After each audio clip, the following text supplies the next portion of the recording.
Getting ready to hear what you have to say now until 10 o'clock. That is our plight. That is our blessing. That is our mission.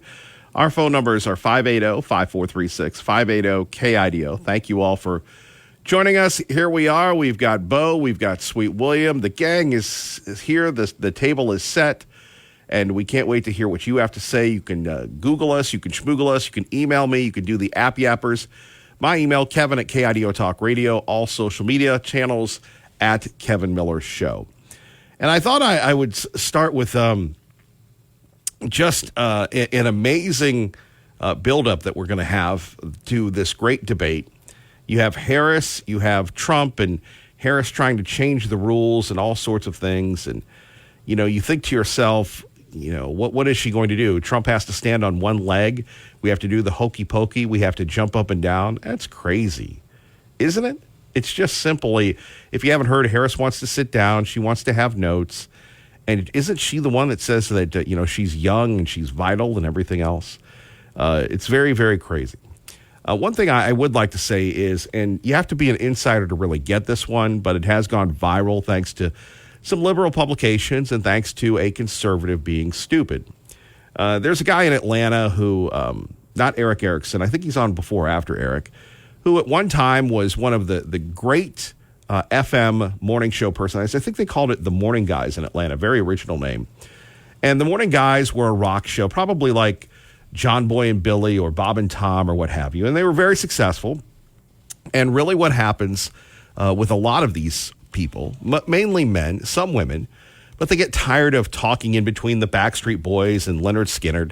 I know, I said that. I don't know if there's a radio station that would play the Backstreet Boys and Leonard Skinner, but they get tired of that. They get tired of, you know, talking in 2-minute clips, saying absolutely nothing. So they get into the world where the big boys play, and that is talk radio. And some of them are successful and some of them aren't. You have a lot of people that are in our industry that are people that, you know, are mainly people that are in the business management, come from music radio. So they're very partial to former DJs. Well, this DJ who turned talk show host, Eric Von Hessel, something like that, said, based on what's happening here, that you're going to have somebody saying something stupid about the vice president, and they're going to get fired. They're going to lose their job because we don't live in the attitude era. You know, that's what Jonathan Savage talks about. Jonathan Savage talks a lot about wrestling, as we found out yesterday. But the attitude era, and really the attitude era in talk radio, look, I found that out in Pittsburgh. Pittsburgh was a lot of things, but they didn't want the attitude. They didn't want the in your face. They didn't want, you know, the name calling. They didn't want anything else. All they basically wanted were 2 words. Can you guess those 2 words? Thanks, Obama. Exactly. That's exactly what they wanted. And I didn't read the room. But I am reading the room right now. So there's a talk show host in Milwaukee. And the only reason why I say this is Liberal Steve brought this up to me, and some comments from some conservatives. So you had a guy, and look, we all say stupid things. That's why we have a delay. That's why we have Bo on the delay. That's why we have, if we say something even close to the line, we dump ourselves. And sometimes I will hit the button and Bo will go, what about it? I go, it just didn't feel right. Because this forum, our daily conversation, is so important to all of us. I don't want to lose it. Now, if we lose it because it's beyond our control, so be it. But if it is within our realm of acting irresponsibly, then we have no one to blame but ourselves, and primarily me. I'm the driver of this thing. Okay, so this guy, and it happened last week during the Democratic convention, and he saw Tim Walz's kid. And Tim Walz's kid was crying and doing all sorts of things, and dude, he was proud of his dad. Okay, I kind of looked at it and I go, well, that's a stunning visual, but family is off limits. Family is off limits. Well, this guy in Milwaukee didn't read the room, and you know, he called him something that rhymes with witch, and said, look at that little witchy boy, but he used the word with a B. Well, the kid has some behavioral issues. He has some educational issues, some developmental issues.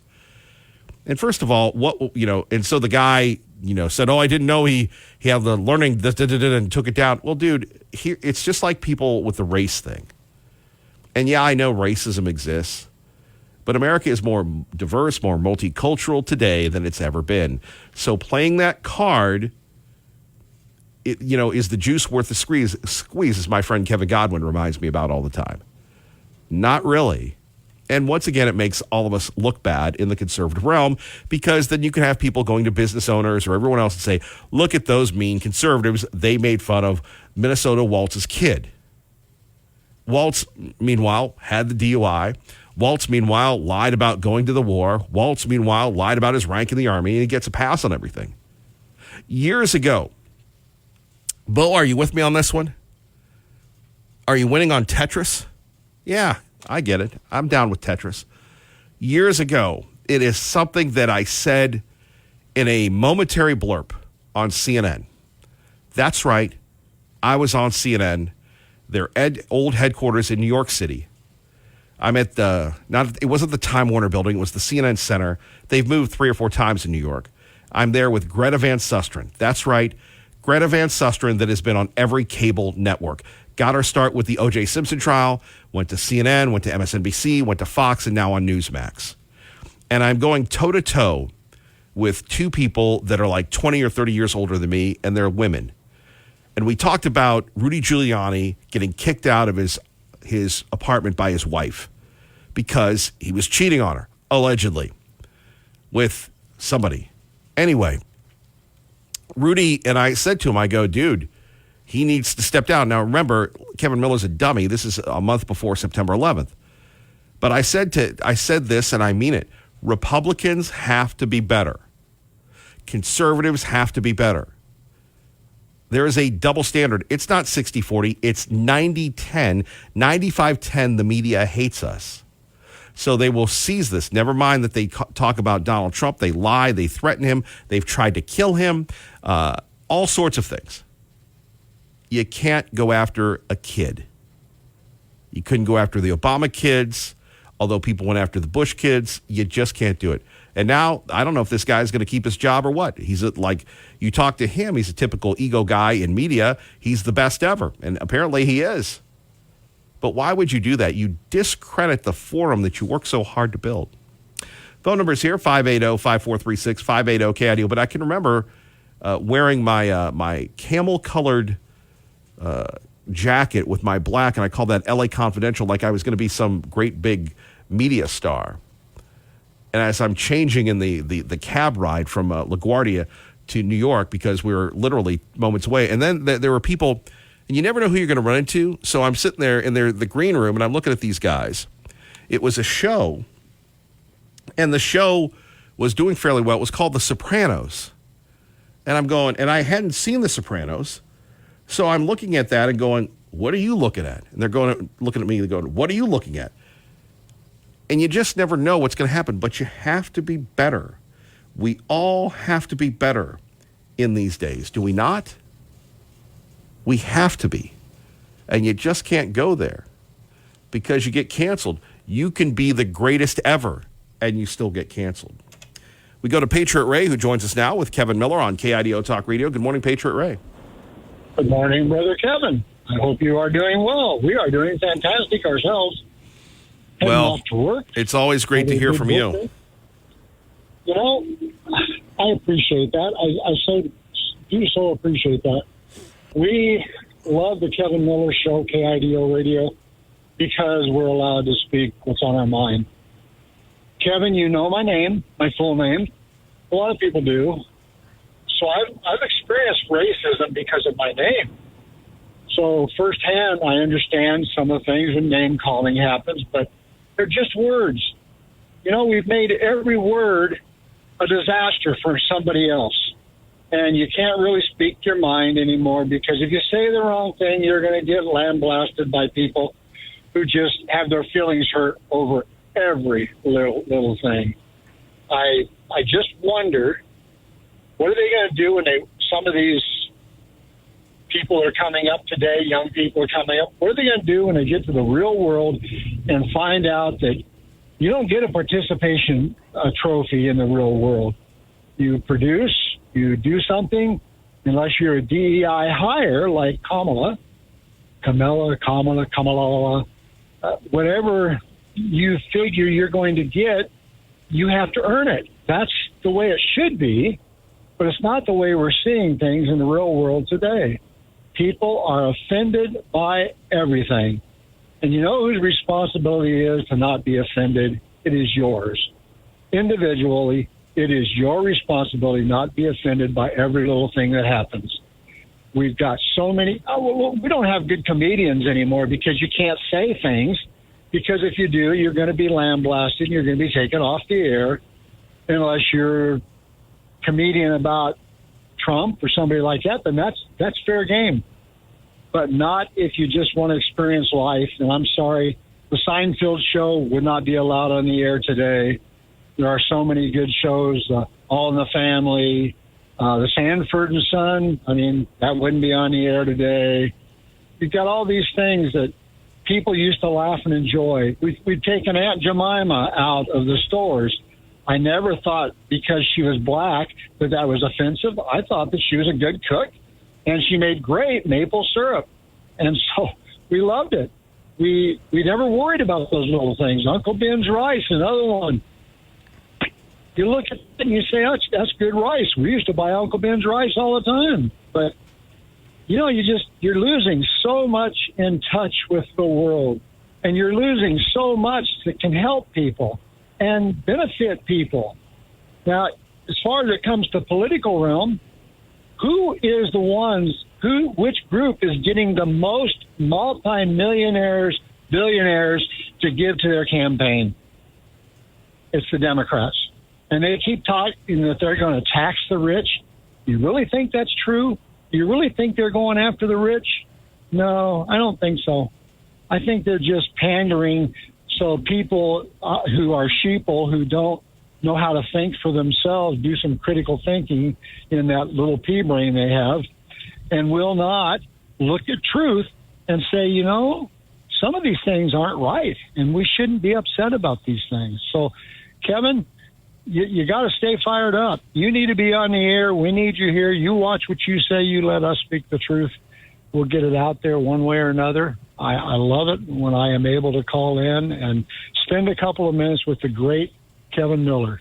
So you just stay fired up, my friend. If you have any questions for me, I'm open to answering some.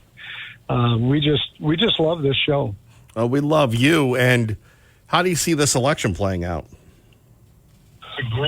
Well, if anybody will really pay attention to what's going on, they have no alternative but to vote for Trump and Vance. And you've got Robert Kennedy, who's, when I heard a clip that said that if he were to join the Republicans, his wife might probably leave him. I don't know if that's true or not, but his whole family, not the whole family, but quite a few of them had disowned him now because of his political stance. I look at that as a plus for our side. You know, we've got a lot of Republicans that I don't agree with because I think they're Democrats in disguise. We have that within our own situation here in our local Congress here in Idaho. So we need to open our eyes to what's around us and don't go with the ABC, NYZ, all the alphabet media who is not going to tell the truth. They push their narrative, and I think they're getting paid money to do that. The View, one of the most horrible shows on TV at all, they're making tons of money. You know, and you've got all these things that are taking place right in front of our eyes, but people don't want to see it. A lot of people just say, oh, let's get along to go along. Let's just, it's okay. We'll vote for them because she's a woman and because she's black. She was East Indian last week, but now she's black. It's okay. She was a horrible DA.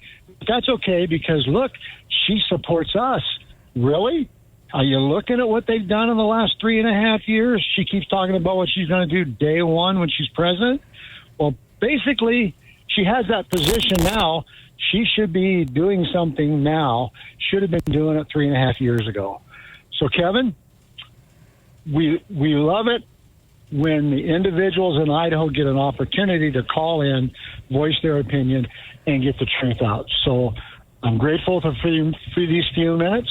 I'm thankful that I live in Idaho, the greatest state in the U.S. presently.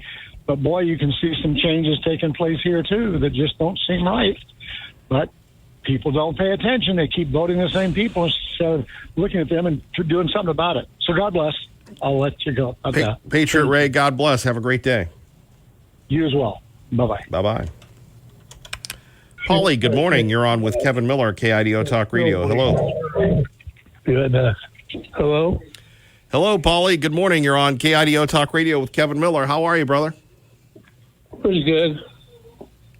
So I turned the phone down. I was talking with somebody, and I didn't want to disturb them. But yeah, I was looking at the records of the State Department in regards to Blinken and Ned, his underling, assistant, whatever you want to call him, second in command. And the job that I'm seeing for the 10th time is a dismal failure.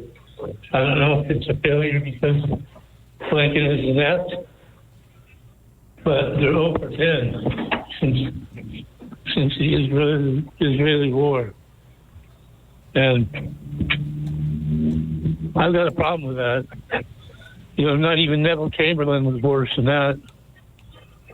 And that goes back, and that's saying something. You know? Sure. When you look at it, you're supposed to talk and get some things done. And now Hamas is sitting in the catbird seat where it's able to delay, and restrict the ceasefire and have more citizens, Palestinians, get killed. Of course, they don't care about that. They just count the bodies, and then they show the body count to the world and say, see what a horrible people the Israelis are. And they point in that direction. Well, the problem with that is they're going to deny, and they're going to delay, and they're not going to go on with what's put on the table. So it's part of it, I believe it's Blinken's problem and his fault for not getting the job done. The other part is they want to delay until this election is over. They want to know who they're going to be dealing with. Because right now, Harris is still the vice president. She's not going to be able to help negotiate Jack. And so they're going to wait until after the election. I'm 100% sure of this. So it's not that I don't want to give out hope for the day, because I like your show and I like your callers. I'm starting to grow fond of them in a way because they speak a lot of truth. They speak from the heart, which I really like. And, you know, I think we need to pray about this, Kev, because they're going to keep those hostages basically torturing them is what they're doing, is the way I see it. And if they don't come back before November 5th, after the elections, that's a long time. That's almost a whole year that they've been, over a year that they've been in captivity. So, not that I wanted to bring any hope and light to the call today, but more like the plight of the hostages is who are going to be suffering the most. Not just the people that are dying on the battlefield because they're innocent civilians as far as Palestinians are concerned. You know, they say that all the Palestinians are, you know, they do the dirty underground digging for the Hamas fighters. So I don't necessarily believe all that, but of course it's probably true. That's why they used to call me Pollyanna. Wow, Pollyanna. Yeah, that was a sponsor's name for me. Anyway, I love the show, Kev. I'll tune in each and every day you're on. Just have a good weekend this weekend. This is going to be a Labor Day weekend for you. You need to rest. Put the honeydew list under the book or something and say, I don't know where it went to, dear. I appreciate that, Paulie. Thank you. You have a blessed day, sir. You're such a blessing to us. You too. God bless you. Bye-bye. Bye-bye. God bless you. We're off and rolling. Don't forget our friends at Beacon Plumbing. Stop freaking, call Beacon, 580-5436, 580-KIDO. Special liner in that we talked about over the weekend. Did you? You forgot? You forgot. Oh, Bo. See, Bo always catches me forgetting things. And it's very rare. It's like 1 in every 95 attempts that, because Bo writes everything down. Anyway, thank you for, there's the Bo update for today. Sweet William, what about you have nothing to say? Get up to the clips. All right. Here you have Donald Trump. We'll talk a little bit more about this presidential debate coming up. Trump, how are you specifically preparing for the debate versus Harrison? I'm not. Really? I'm not spending a lot of time on it. I think my whole life I've been preparing for a debate. You know, you can go in and you can have all sorts of sessions. I watched Mitt Romney go in and he worked so hard. 4 weeks he locked himself into a log cabin, and then he developed lockjaw. He couldn't speak. I watched other people. I mean, you have to be real. You know, you can't cram knowledge into your head for 30 years of knowledge in 1 week. So there's a little debate prep. But I've always done it more or less the same way, and you have to know your subject, and I think I know my subject. I think I know it better than anybody. I created the greatest economy in history. We rebuilt the military.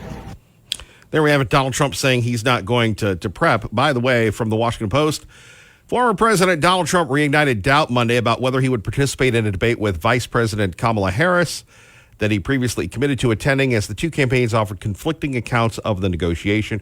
Well, of course, the Washington Post is going to say that Donald Trump is bad. Donald Trump doesn't want to debate. Donald Trump is a lot of things, but running from a debate is not one of them. Trump criticized the host of the debate, ABC News, during a campaign stop after visiting Arlington National Cemetery, calling it the single worst network for unfairness. As you remember, Kevin Miller has told you, ABC News is the most liberal, even more liberal than NBC or CBS. That's why we have Fox News. That's why some people try to steal Fox News. I know. They know they're the pretenders. They're the false prophets, but not us. Donald Trump agrees with us here on KIDO Talk Radio with Kevin Miller, saying that ABC really should be shut out. Later in the speech in Detroit, Trump suggested the debate might not happen, offering as an aside if there's a debate.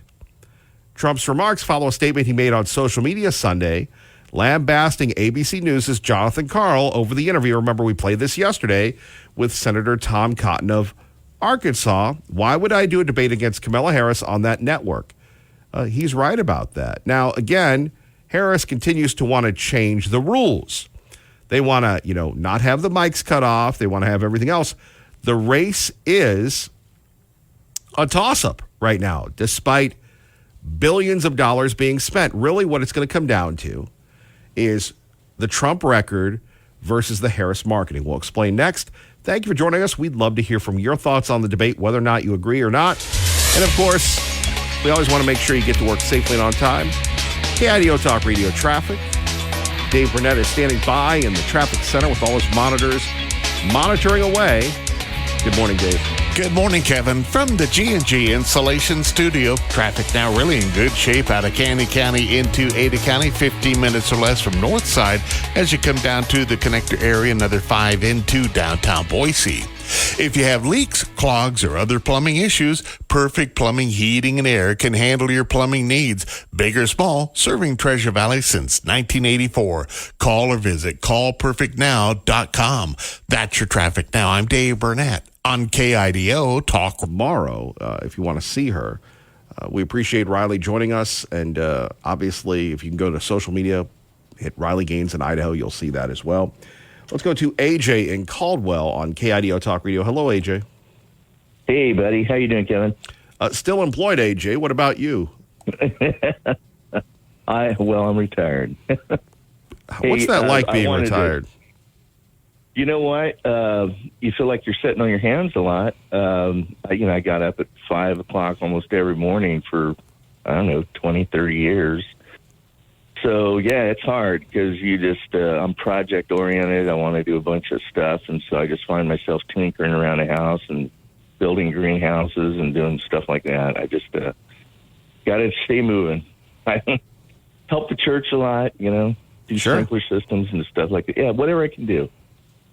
But I got to tell you, that comment you made, I've been thinking about exactly that subject matter, is how basically Democrats, the left, are able to do sound bites and call people names and do anything they want, discredit people all the time. And like you said, the whole 90-10, it's not 50-50, it's 90-10. And you're right. But one thing I want to be sure that all people understand, if we don't call out what is going wrong and what people, how they're lying and the things they're saying, the world doesn't hear it. And this is how the left uses their technique. They'll basically say, no matter what you say, even if it's legitimate, it's bombastic, they're racist, and their neocons was one that they used years ago. And it basically gets to the point where you're so frustrated because you can't have a voice without it being tainted or lied about from the media. And at some point you just reach a level of, frustration where it really does come out on your sleeve when you're talking to anyone about it. And people sense it. And I think it's wrong for people to back down. We actually had a sermon this last weekend in church for specifically that matter, that we as Christians, we're supposed to be strong and capable and voice our opinions, and don't be afraid to, because this is how the devil basically wins. One little piece at a time. Backing you into the corner all the time is not the solution for a good Christian. Good Christians should speak up. And this is what's really what we're up against. It's all a social fight instead of getting down to policy and actually what's real. And, look what they've done to Donald Trump. Come on. If you were trying to go after a Democrat what they did with Bill Clinton, but, it was so obvious what the guy was doing. It was almost flaunting it. I don't know how to fix it, but I will say this is that, boy, get to a good church. I go to Caldwell Christian Church, and I'm telling you, our pastor is not afraid to talk about current events and speak up on them and be sure that people understand this is the relationship between God. This is what God says we should be and do. And I think there's a huge amount of churches out there doing the same thing, or turning the corner and having the fearless attitude to do so. AJ, thank you for the call. Thank you. All right, calling the churches to wake up like our friend Pro-Life. We would love to hear what you have to say. 580-5436. 580-KIDO. Don't forget Sean Hannity today on KIDO Talk Radio at 1, following Clay and Buck at 10. KIDO Talk Radio. Waking up on the right side. This is the Sean Hannity Morning Minute. I don't think the country yet fully understands the radicalism that is Kamala Harris.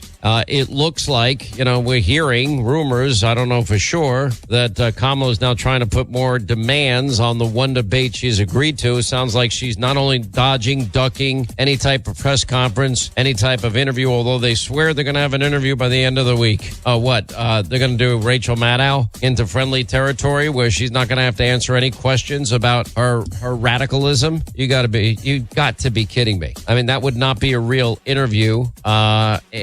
In any way, shape, manner, or form. She needs to be asked about every extreme radical statement that she's ever made. From coast to coast, from sea to shining sea, it's the Sean Hannity Show. Hey, do you have big plans for Labor Day weekend? Well, let Blinds.com handle the heavy lifting. Now, Blinds.com's Labor Day mega sale is almost here, but you can save right now on their best-selling window treatments during their spectacular Labor Day early access sale. Now, Blinds.com is the better way to shop for custom window treatments 100% online, and that means you're saying yes to upfront pricing. Now, Blinds.com has award-winning design experts. They'll offer free virtual consultations on your schedule. They can send you free samples right to your door, fast and free. Do the measuring and installation yourself, or frankly, let Blinds.com handle it all. They install unlimited window treatments for one low cost. Now, don't miss Blinds.com's Labor Day early access sale. It's happening right now. Save up to 45% for a limited time, up to 45% off at Blinds.com. Their Labor Day early access sale going on right now. Rules and restrictions may apply. Kevin Mill in the morning, KIDO Talk Radio. Will there be a debate or not? We'll take a look at that. Obviously, the Harris campaign continuing to try to change the rules as we go. And let's face it, they had a wonderful convention. It was the best ever, better than the Republicans. At least that's what the liberal media is saying again and again and again. However, where is the big bump? Where is the bump? Have you seen the bump? Of course, here we have now the DNC head, Jamie Harrison, saying the president of the United States, or the former president, Donald Trump, where is Joe Biden right now? He's on vacation. He's hanging out with the Go-Go's. That's an 80s band, everybody. He's doing his own thing. Maybe he's water skiing. Anyway, Jamie Harrison on Donald Trump. I want to get into fundraising and those comments on abortion as well, but I want to start by this news over the weekend with Donald Trump floating the idea that he may not have a debate with Vice President Harris at all because he doesn't like ABC News and their politics, says that they're biased.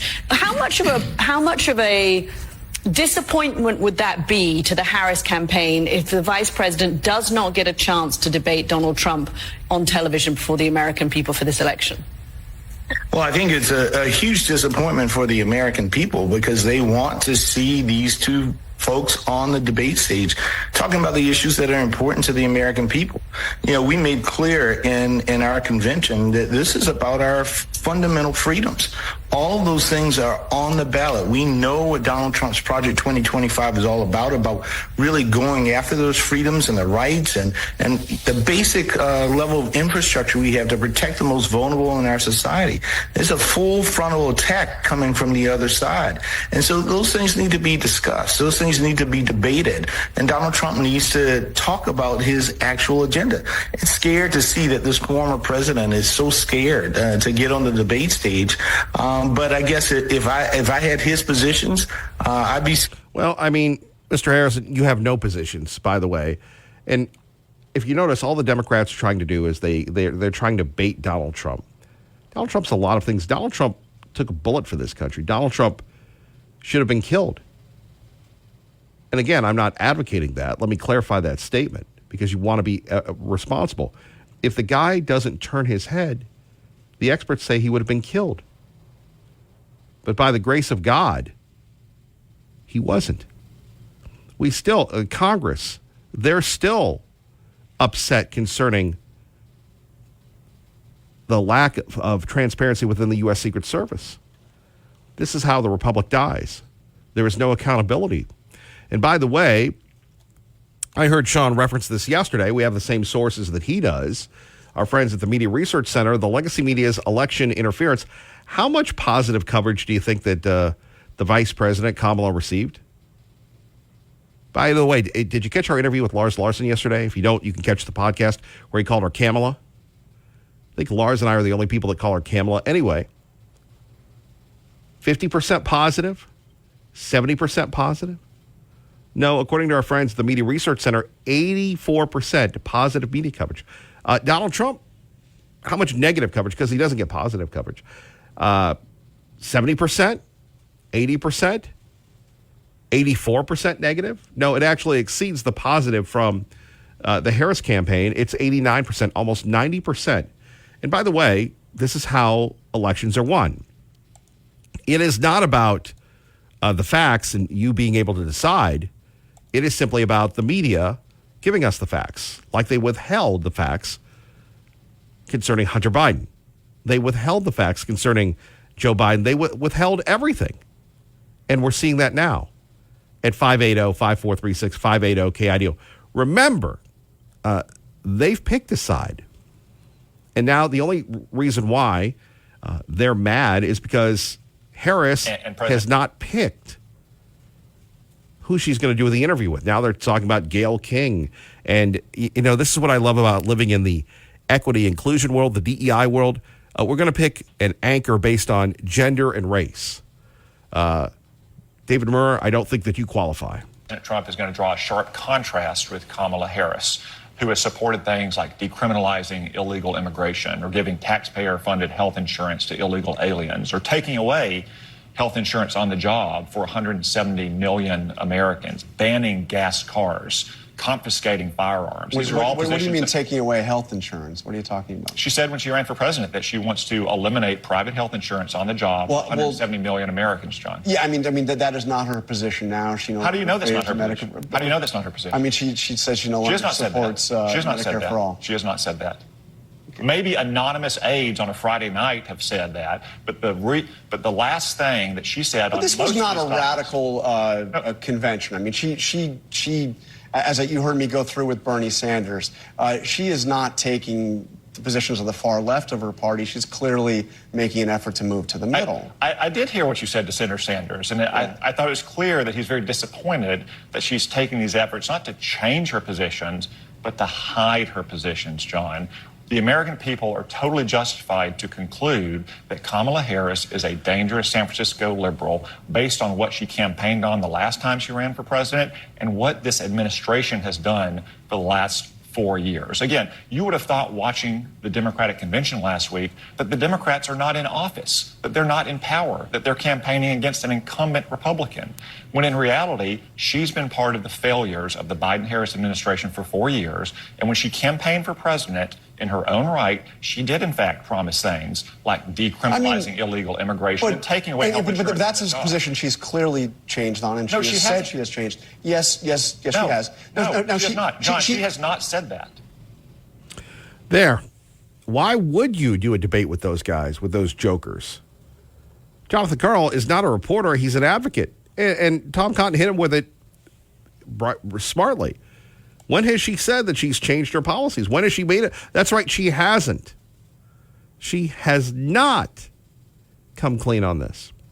More of your reaction next. We'd love to hear from you. 580-5436, 580-KIDO. Kevin Miller on Idaho's talk station, KIDO Talk Radio. Obama's net worth increased $1.3 million to $70 million, from $1.3 million to $70 million after he left office. George W. Bush's $20 million to $40 million.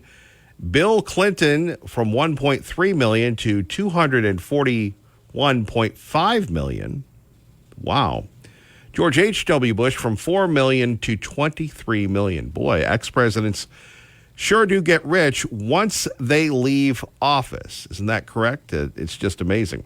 By the way, we want to let you know, of course, college football season here just around the corner. We had a chance to break down Boise State coaches Spencer Danielson's news conference. We have that story for you on our website on KIDOTalkRadio.com. And plus, Horizon.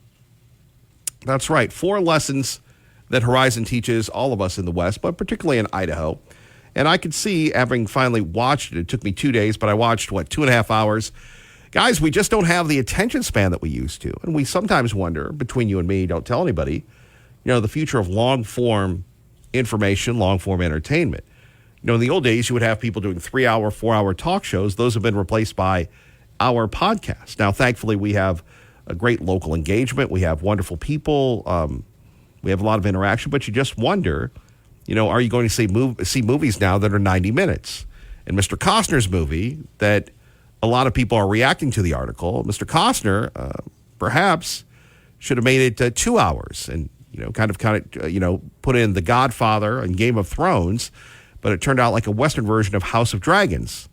Now, again, if you're in the West, which doesn't have the population of people east of the Great River, you can relate to a lot of things. And, again, I'm not going to spoil the movie, but, just like Saving Private Ryan brought what it was like as much as it could to be in battle, to be in war, going out West, Horizon really hit you with that. It's not like a Roy Rogers singing cowboy western or, something you'd see the Duke on, John Wayne. It really shows the plight of the hardship and the personalities and the hope and the promise. So I'd urge you to take a look at that movie, Horizon. Let's quickly go to Pro, who joins us now. Pro-Life, a little early Pro-Life this morning on KIDO Talk Radio. Good morning. Yeah, good morning. I was talking about Vice President Vance, saying that the president wouldn't outlaw abortion if an abortion bill came to his desk. And here's the real problem. When the Republican Party, which is kind of pro-life, doesn't take the decision that we're going to really nationally stop baby murder, then what that does is it causes the people that are voting in all of these states on these initiatives. Now, Kansas and Ohio have already passed initiatives allowing abortion up to birth. And Missouri's doing that. They're having an initiative. Arizona's having an initiative process to establish baby murder. And so it'll come to Idaho. We'll vote on it. And so when we don't stand... You want to hang on for a minute? Yeah, I do. All right, because I know you have a lot to get out, and it's very early, so it might take a minute, but maybe get some prune juice, and you'll be good. All right. All right. Thank you very much. Prune juice is good. Kevin Miller in the morning, KIDO Talk Radio. Phone number is 580-5436. Coming up, we'll hear from Pro-Life after he gets a little rest, and we'll hear from our friends at Fox News. We're just getting started. We'd love to hear from you next. Kevin Miller, KIDO Talk Radio. Good morning. Well, I mean, you used to be a big deal. Oh, what? Am I not anymore? TBD. Yeah, and I'm sensing a heel turn coming from you. Oh, I've turned already. Yeah. The show was pretty good, I thought. Wembley Stadium looked hopping. Clearly not as many people as they had last time, but, everyone says that if AEW is dying, it didn't look like a dying wrestling company to me. Yeah, your boy Jonathan Savage gets very defensive when I say last year you had 80,000 at Wembley. This year you had 50,000. It ain't going in the right direction, buddy. Yeah, and you could say it's just like, okay, well, we've already done our wrestling show at Wembley, so now we can just don't have to go next year. Having a first time for something usually helps with ticket sales, that's for sure. It does, and now the WWE will move in. By the way, this is not Wrestling Today with our insider Ryan Schmelz of Fox News Radio. We will talk about the big news, but I think you had a little Jonathan Savage envy from yesterday. Oh, of course. I would love to have been there. Well, no, I mean, been with us. He broke it down for us. And, I bet he did. I bet he got an entire wrestling segment all to himself. He really did. He really did, and he's still not a fan of CM Punk. Well, we can let him have that opinion. Boy, would J.D. Vance be like the CM Punk of politics?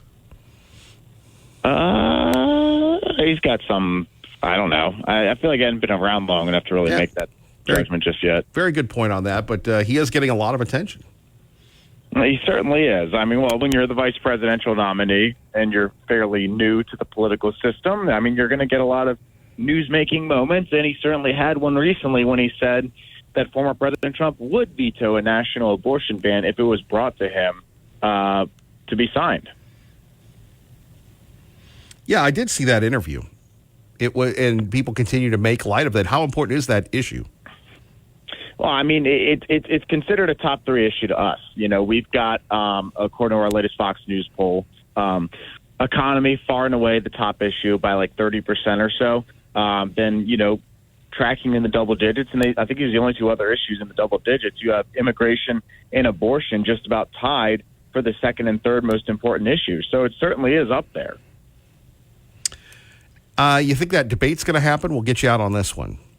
Good question. There have been times we didn't think the debates were going to happen. Whether it was between Trump and Biden, then all of a sudden we got the debate squared away. There was a time we didn't know if the Harris-Trump debates were going to happen, then they scheduled them. And now we're in a position where we might not see the debates happen again, but they got it worked out the last 2 times, so I would expect them still to get this one worked out. We'll just have to see if there's any rule changes or anything like that. Ryan Schmelz, we appreciate you, brother. Watch out for Jacob Fatou. Yeah, exactly, and I'll maybe get an RKO from Savage if he makes a surprise appearance at the D.C. Bureau. Take care, sir. All right, see you, buddy. Oh, man. We appreciate the patience of our great friend Congressman Fulcher as we talk a little pro wrestling with Ryan Schmelz of Fox News Radio. Congressman, always great to hear from you. How are you, sir? Kevin, I'm doing well, and I appreciate you with your patience and when sometimes a caller isn't calling at exactly the right time. So thank you for your patience. I've learned a lot from you over my years here in Idaho, and the summer is over. Of course, you've been working nonstop in Idaho. I believe you're back in D.C., and it's the grind. And obviously, point number one, besides the presidential politics, sir, is the budget, right? Budget's coming up, and I'm actually in North Idaho. I was able to travel in yesterday morning, and so I'm still in Idaho, and that's always a positive sign. But to your point, the budget is the next big deal on the docket. When Congress returns and goes into session first part of September, you're going to see a number of different budgets come up again in the House. We'll grind through that. The Senate probably will not. At least that's been their history. And so we will wind up doing, or at least debating, what's called a CR, or continuing resolution. That's always frustrating to a lot of people. And you can see the stage kind of getting set for that now. That CR is, at least by the efforts of a lot of us, is going to include what's called the SAVE Act, Kevin. The SAVE Act is really important. What that basically says is you have to be a citizen to vote. And so that's going to be the debate on the table. Of course, for the most part, the Democrat side does not want to see SAVE Act as part of that budget resolution. And the Republicans, or at least this one, wants to see that in there. So that kind of gives you a little bit of a snapshot of what's coming down the road in terms of the next congressional fight. Yeah. Now, again, I'm going to get a little pithy with you. I'm a little worried. You're spending a lot of time in North Idaho. I understand that's part of your district, but I'm a homer for us down here, and I know you're going to, Kevin, you never experienced Idaho, and you're right about that, sir. But North Idaho, they're very, very conservative, and obviously so are you, and so am I. But what are the issues you're hearing about from the folks in North Idaho, sir?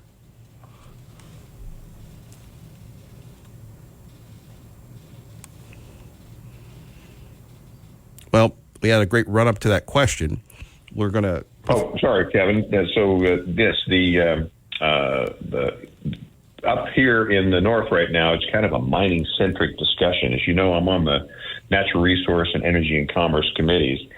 There's a lot of mining up in the north, and it's not very often I get a chance to actually meet with the mining community and actually see where they are, what they do, and some of the circumstances they're fighting with federal entities over. And so that's the immediate task today, and for this particular visit is to actually be on site with some of our mining interests here within the state. Idaho's got incredible bounty when it comes to natural resources, including a tremendous number of minerals that are on the critical mineral list. But yet here we are with all the expertise to do it, to harvest those minerals correctly, do it safely, efficiently, friendly to the environment, and in many cases, the federal government won't let that happen. So that's actually the mission right now, is to take some of this time and see it firsthand and learn firsthand from those situations.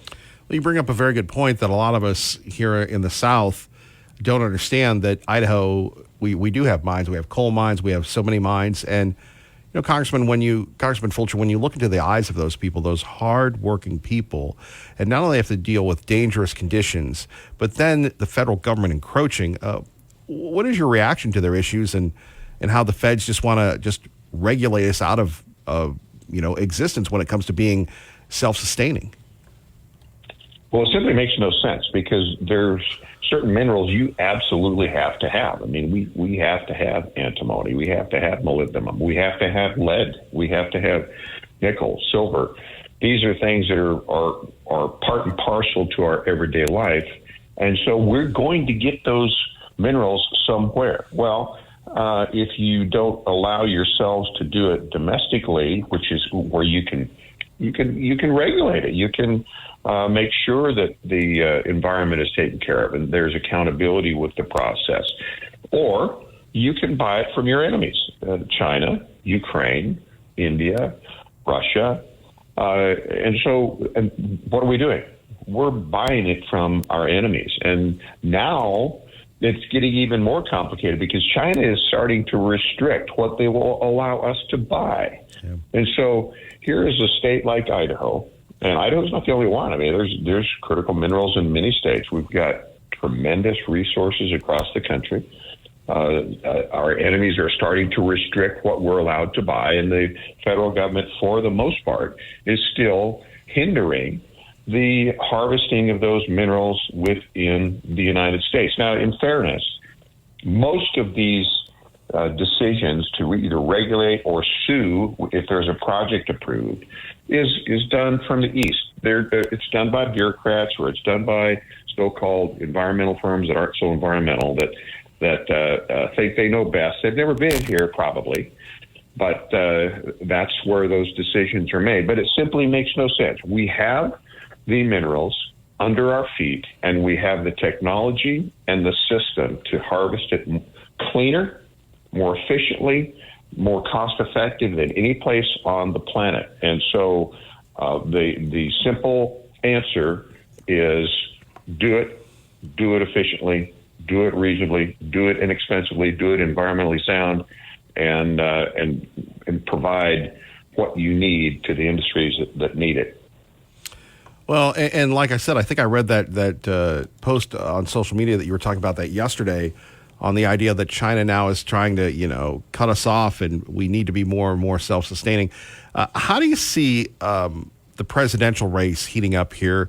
The Hill saying that Harris has a 55% chance of winning. They're not going to say that the hidden Trump voters. They're not going to talk about the real people. But it seems like we've divorced ourselves from reality, Congressman Fulcher, on KIDO Talk Radio, when the economy is bad, yet the media tells us it's good, and Harris is great, even though she's been responsible for this the economic fallout that we've had for the last 3.5 years under Biden.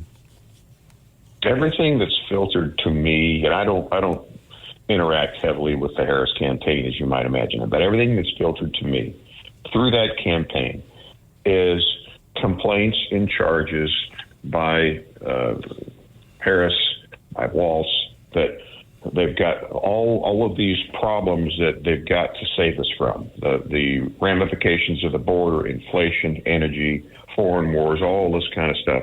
Well, what they're not pointing out is they're the ones who are in charge.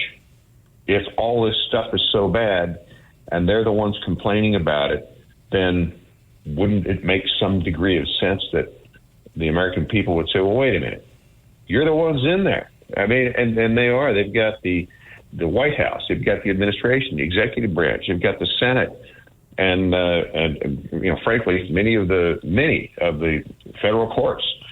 And when I say they, I'm talking about the liberal, progressive left, and the Democrats. And so, and they also have pollsters, Kevin, and that's another important thing, because we hear about these polls, and we've learned through a number of channels that some of these polls have been skewed to begin with. They're not objective polls.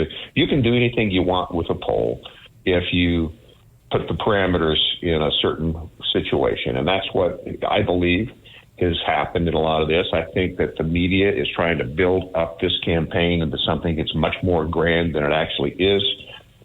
You know that I tend to take an optimistic bent, but I'm also been around the block a time or two, and I see how some of these things work. So this is a very biased media. I think there's a lot of biased polls, and we have a campaign effort that, quite frankly, is a bankrupt one, trying to shift the blame from themselves, which is where it rightfully belongs, to an administration that hasn't been in office for 4 years. So if you reflect back 4 years ago, we didn't have problems with border or inflation or energy production or the foreign wars, and others. So I'm very skeptical when it comes to what I hear from the Harris campaign, and frankly, I'm looking forward to November. I think it's going to be a positive month for the conservative movement. Well, it has to be, because, again, we need to expand the lead in the House, get back the Senate, then we can get back to saving America.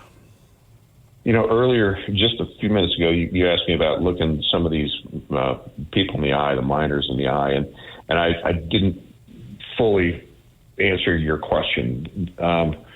What do you say to someone who is here?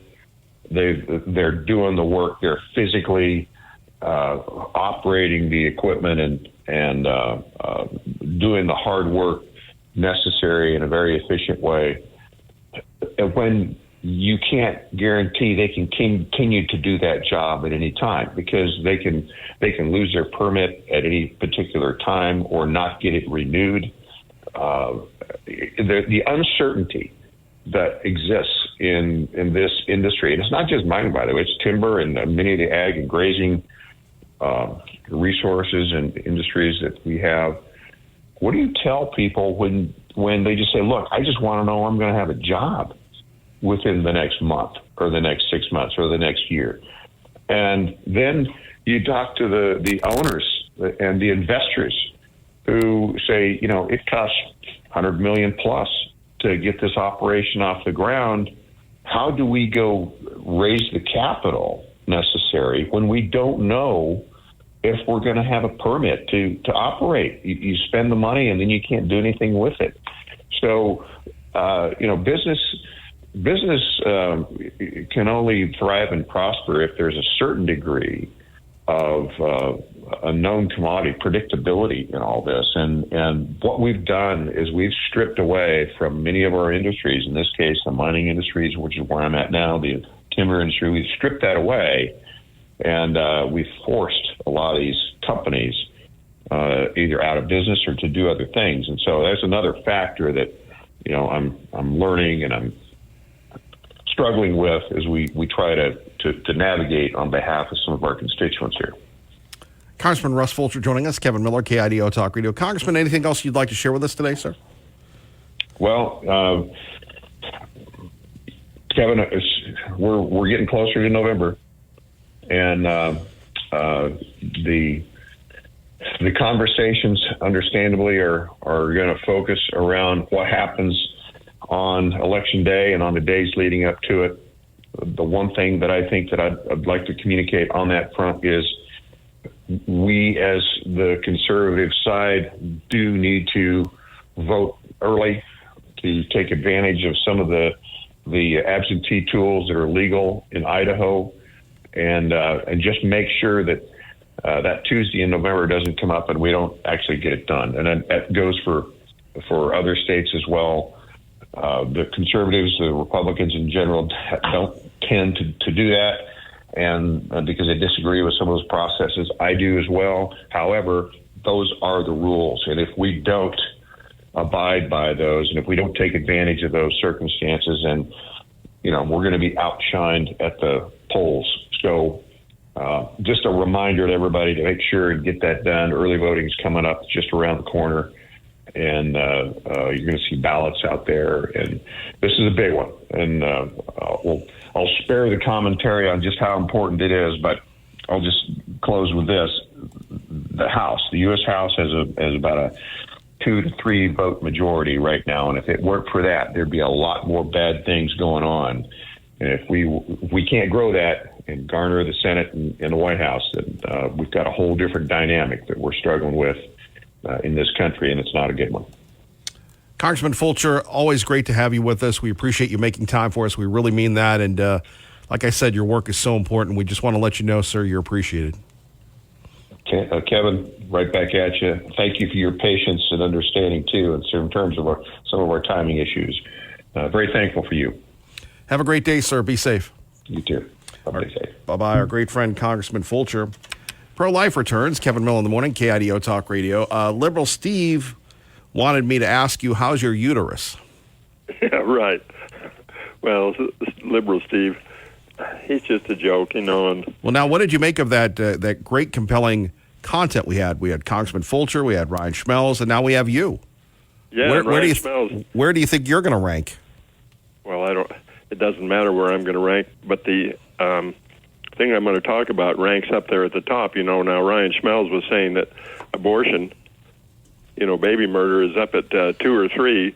Now, I don't know on whose scale, but on the Democrat scale, it's up at number 1 because they've said that they're going to make abortion their number 1 issue, and they're doing that, and we're not fighting back at all, our kind of people. Now, as soon as sperm meets egg, there's a new person on Earth, and we're murdering all these little babies with chemicals and surgical abortion, and so we're just killing our own kind. And it's ridiculous. So we can't survive as a civilization, as a world, if we're going to do that kind of thing. Because there is a God in heaven, and he doesn't approve of this. And so, if you think that you can win an election by being soft on baby murder, you can't do that, because God will not bless your efforts. Now, maybe rationally, you think, well, I got to get the baby killer people to vote for me so that we can gain the presidency, and then we can start turning things around. Now, rationally, you'd think that that's all right, but it isn't, because right now, no more babies should die. We should just say this is the end of it, and we should just attack the Democrats totally for just being there for killing babies right up until they're born. And in fact, in Minnesota, they have a rule that says that if the baby is intended to be killed in an abortion, the doctor can just let the live baby die. That's Governor Walz, doing that kind of stuff. And so when you have people like that running for the top spots in our nation, we are really crazy people for just putting up with any of that. Yeah, but pro-life, and again, I'm not taking their side. No, I know you're not. But they are the enemy, and you have people, you go back to 2022, and it was all about the abortion issue. And the reason why I held you over is because what we're seeing here, and this is where this show can go toe-to-toe with any show in the nation, and we don't really care about that, but this is why people always talk about that this show is special. What the Democrats are doing is what Karl Rove did in 2004. And what Karl Rove did in 2004, he knew it was going to be a base election. It was, I want to say Romney, but it was Kerry and Edwards versus Bush and Cheney. So Bush had a little fatigue going. And, he had spats with John McCain. So what they did was, and it shows you the Democrats are not original. You remember in 2004, what was on the ballot? What was on the ballot was gay marriage or traditional marriage. So every state that they could, it was a brilliant strategy by Rove to gin up the base, to gin up people to vote. Marriage is on the ballot. And oh, by the way, you can vote for Bush for president, who wants traditional marriage, wants marriage to stay the same between a man and a woman. What we're seeing now with the libs, especially with Joe Biden, they knew Joe Biden needed help. Now they've got wonderful Kamala, but they're still in Georgia and these other states. They are doing the Rove strategy. That's why abortion is on the ballot. Now in Idaho, it's very fascinating because the liberals are losers. Let me repeat that. There's not one talk show host in Idaho that will say it. The liberals are losers, number one. Number two, so what the losers are going to do, the loser liberals, is they're going to try and change the game by coming up with this bogus, morally bankrupt rank choice voting. And again, no one else in Idaho that pretends to be a conservative, that pretends to be a Republican, that pretends to speak for you will have the guts to say it. Rank choice voting is the end of conservatism and the Republican Party.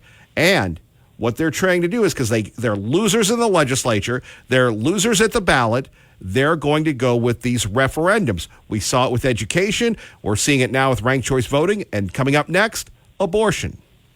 Yep. Yeah, you're right about that. That was a very good summary. And I remember back to 2004. But anyway, we have to go... we have to save the babies, and we have to go to LGBTQ, and we just have to rip into them just because they are totally ridiculous.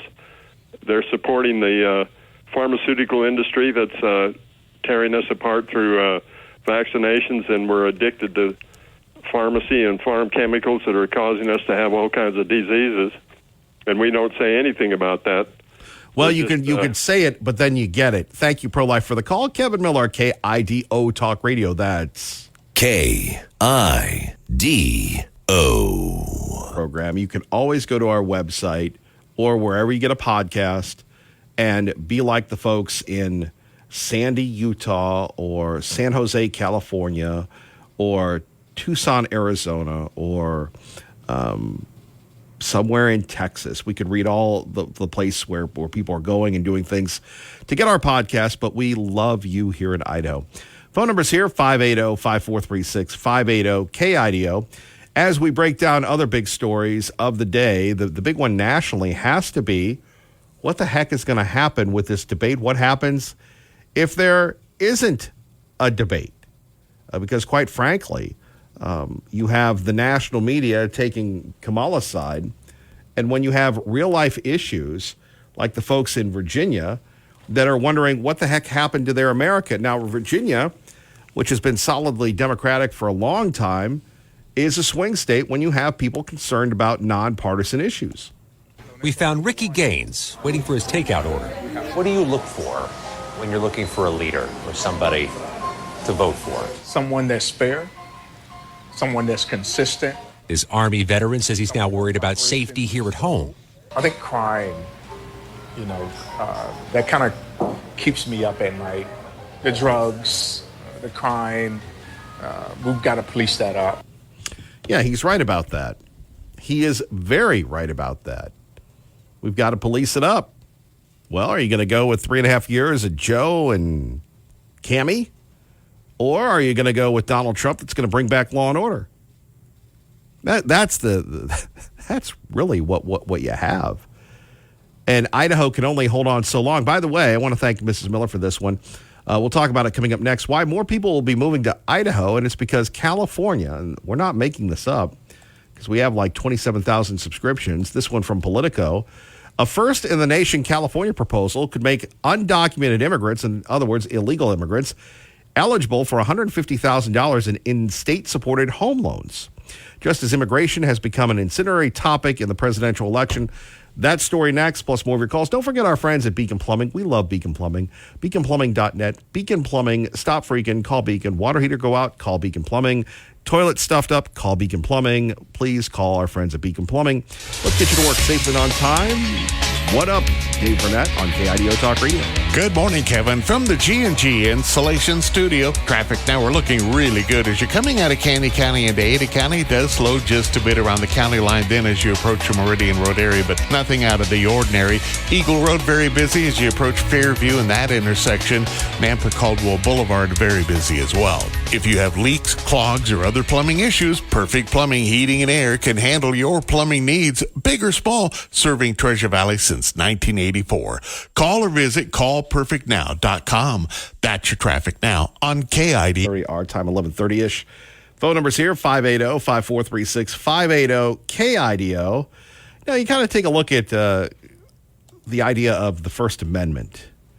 And Mark Zuckerberg, did you hear about this? The Zuck has said that he was a bad Zuck and that he would not have had the Biden administration. He would not have bent the knee to the Biden administration if he could do it all over again. Really? Really? By the way, you can always follow me on Twitter at Kevin Miller Show or any other social media platform. I love this. Elon Musk parody followed you. How many followers are that? A whopping 148. Thank you, Elon Musk parody. The online presence continues. Let's get to this. What's that, Sweet William? Oh, yeah. Let's get to... No, don't talk about what Tom Cotton has to say. Let's go to headline from Politico. California Democrats want to help undocumented immigrants buy homes during presidential race. Now, don't tell Mrs. Miller this, but I do think that I should be, doing these as tax. What do they call that? Tax deductions. That I subscribe to just about every newspaper known to man, and one of them is the Washington Post. And the Washington Post, again, politically, I don't care for them. But their feature stories are really incredible. So the Washington Post, here's the headline. And it was very similar to another story. Where was I reading? Well, that was the Washington Post as well, where they're talking about the working poor. And barely surviving, some flight attendants are facing homelessness and hunger. And here you have a woman who, she just started being a flight attendant. She's driving Lyft, working side hustle gigs, because her projected pay is $23,000 a year before taxes, insurance, and chasing the extra money she felt necessary. She's working at the Frontier Airlines from 3 to 10. Kate turned back to Lyft by the time she reached the bonus. See, if you do 120 rides in 4 days, you get $500. She'd gone nearly 400 hours without sleep. So here you have hardworking Americans, some of them living out of their cars, some of them living on the streets and working a full-time job, like the lady who lives in her van but has a very successful dog grooming business that we heard about last week. Now we have California. Well, if you're an illegal, can we still say illegal here? It's Idaho. We haven't gotten Obama yet. Thank you, Sweet William. You can be eligible for $150,000 in state-supported home loans. Are you kidding me? Now, California's legislature, and again, I know in Idaho, we don't like to say this, stupid liberals.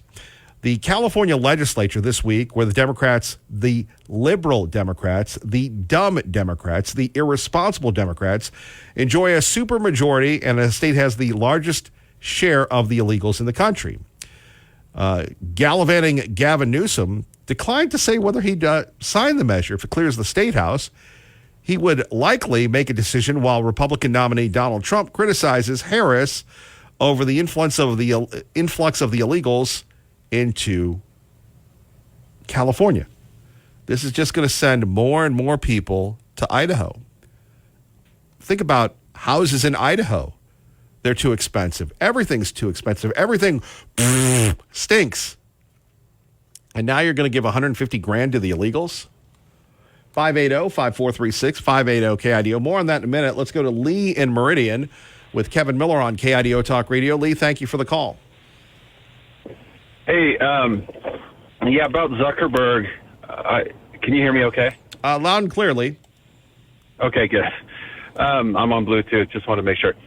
So, it's really frustrating because, we've got relatives and friends who only get their news source from mainstream media or Facebook or, doing Google searches, and then coming to find out, and thank goodness to Elon Musk, because he kind of blew the lid off of the censorship complex that we have coming from our federal government.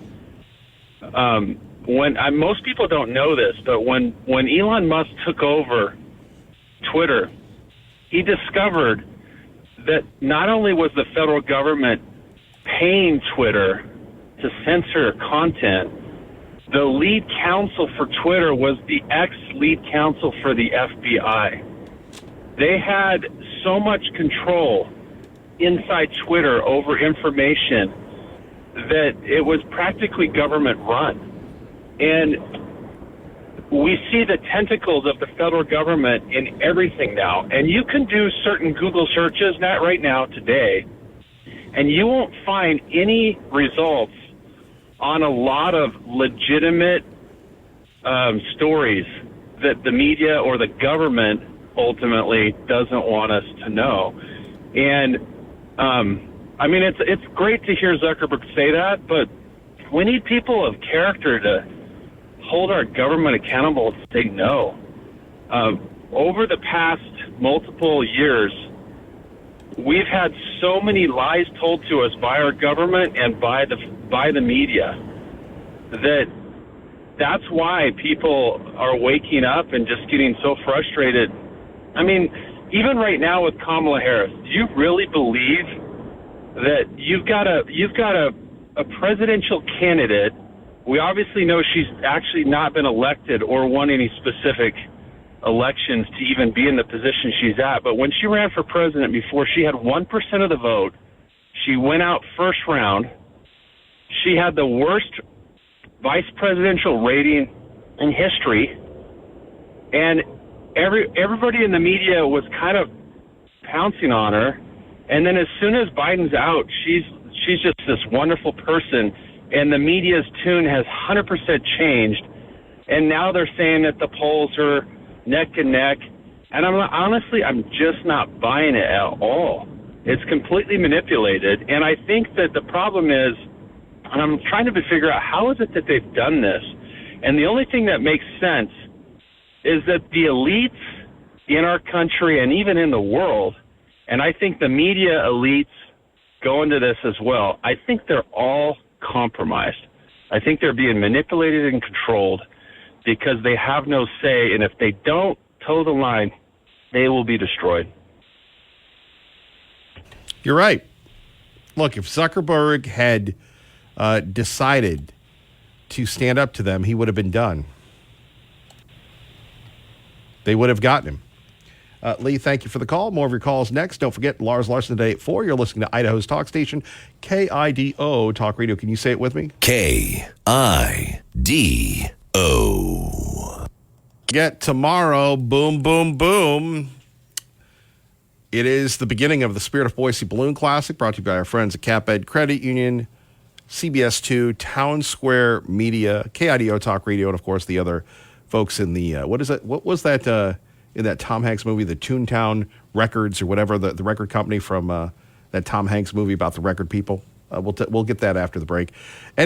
Anyway, Ann Morrison Park, it's going to be wonderful. Balloons for the kids. It's media day. It's a wonderful day. Now, a programming announcement. Thursday, I will be there for a couple of hours. So we'll have the best of Miller. I know how much you love that because there's really no best of this show. And we'll be back live, but I will be out there doing a couple hits with a young man that we call Matt Walling of, 103.3, 103.5, the station that goes to station. I don't know what they play. The Kiss FM. Very nice young people there. Okay, we are talking about Mark Zuckerberg saying that he wishes that he didn't bend the knee, that he didn't kiss the ring of Joe and Hunter. Also, California giving $150,000 for illegals to buy homes.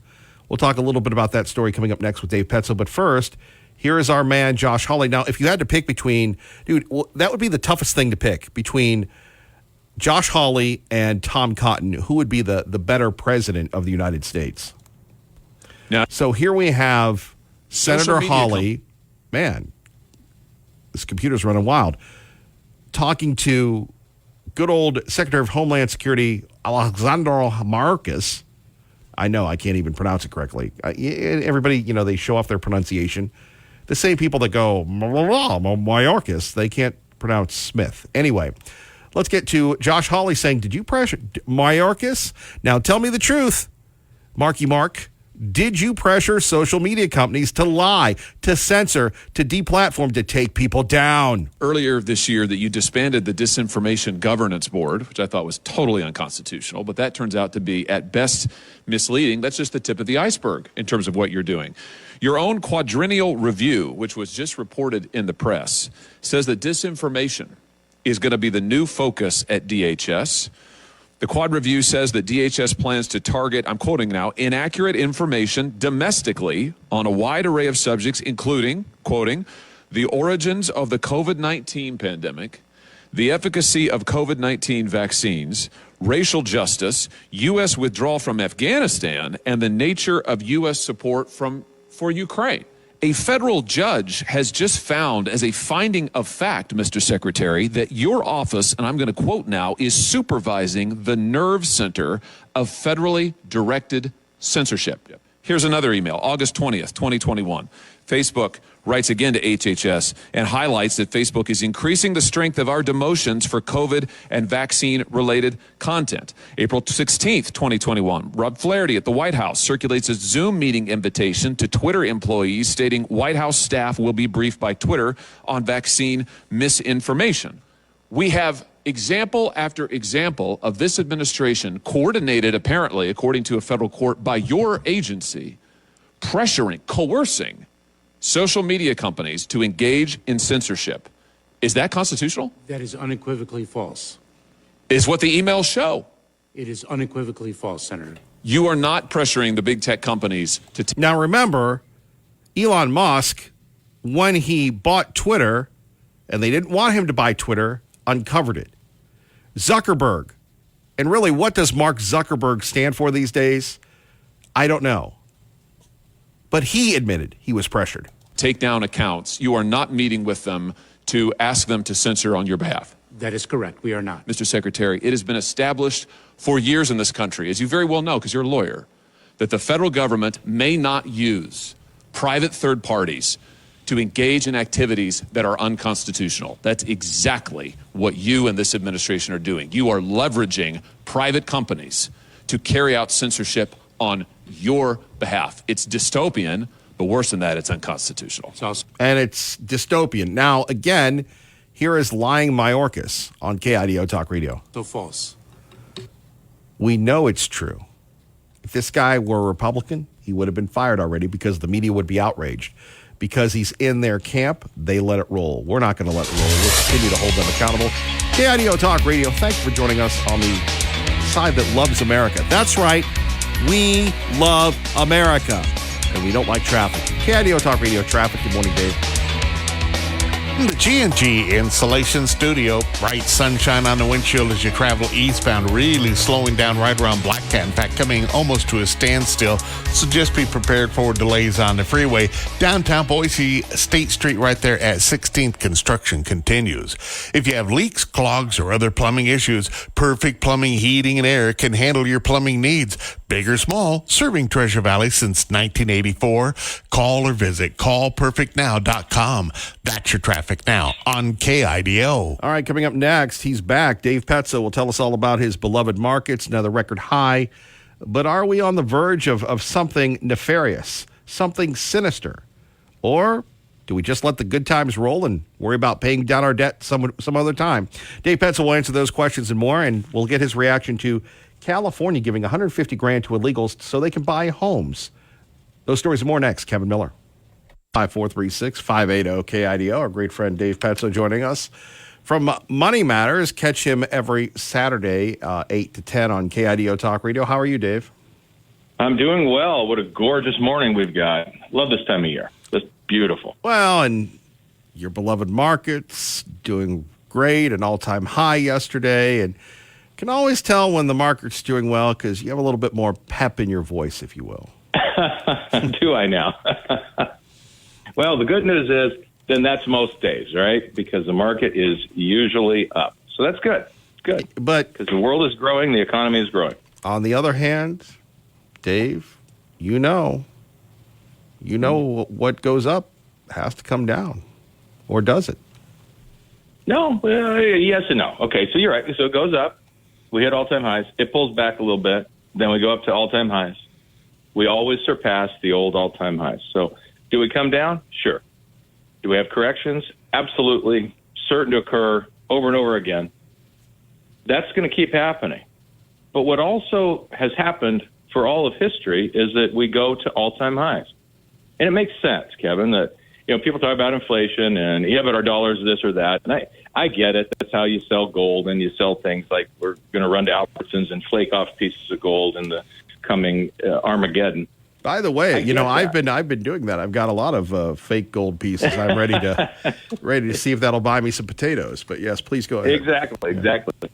So no, I'm not opposed to like a gold standard or all these other things. I don't really know how functionally it would work, but really smart people do, and I really take them that we could do something to try to fix inflation, fix the value of the dollar. That's fine. But looking at it and saying we have had inflation, so therefore all the gains in the market are not real is something that's weirdly argued to me, and it doesn't make any sense. We have, instead of a 10% average growth rate in the market after inflation, we have 7. And 7's better than 0. And what we have after cash and bonds is 0.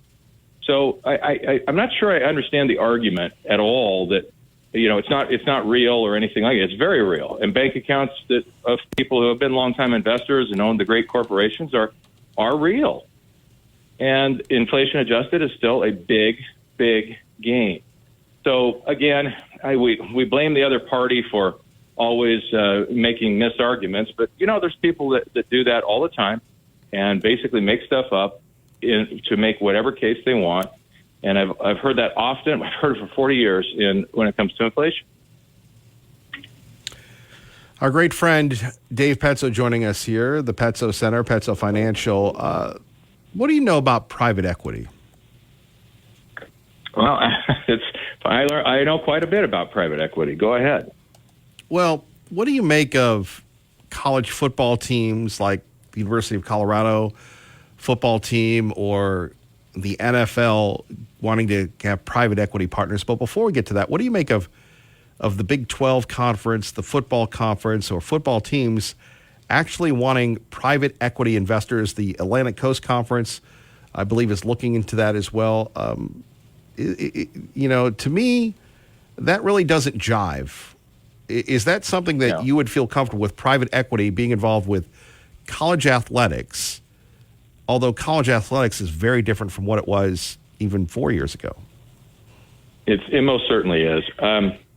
Maybe this is the part of the evolution of trying to figure out where we're going now that we're throwing tons of money at football and betting and sports, right? We're not. It's not about the home team now. It's about money, and it's about betting. It's about being in this millisecond of whether that guy on the next carry is going to get 3 yards or 4 yards because the over/under is 3.5.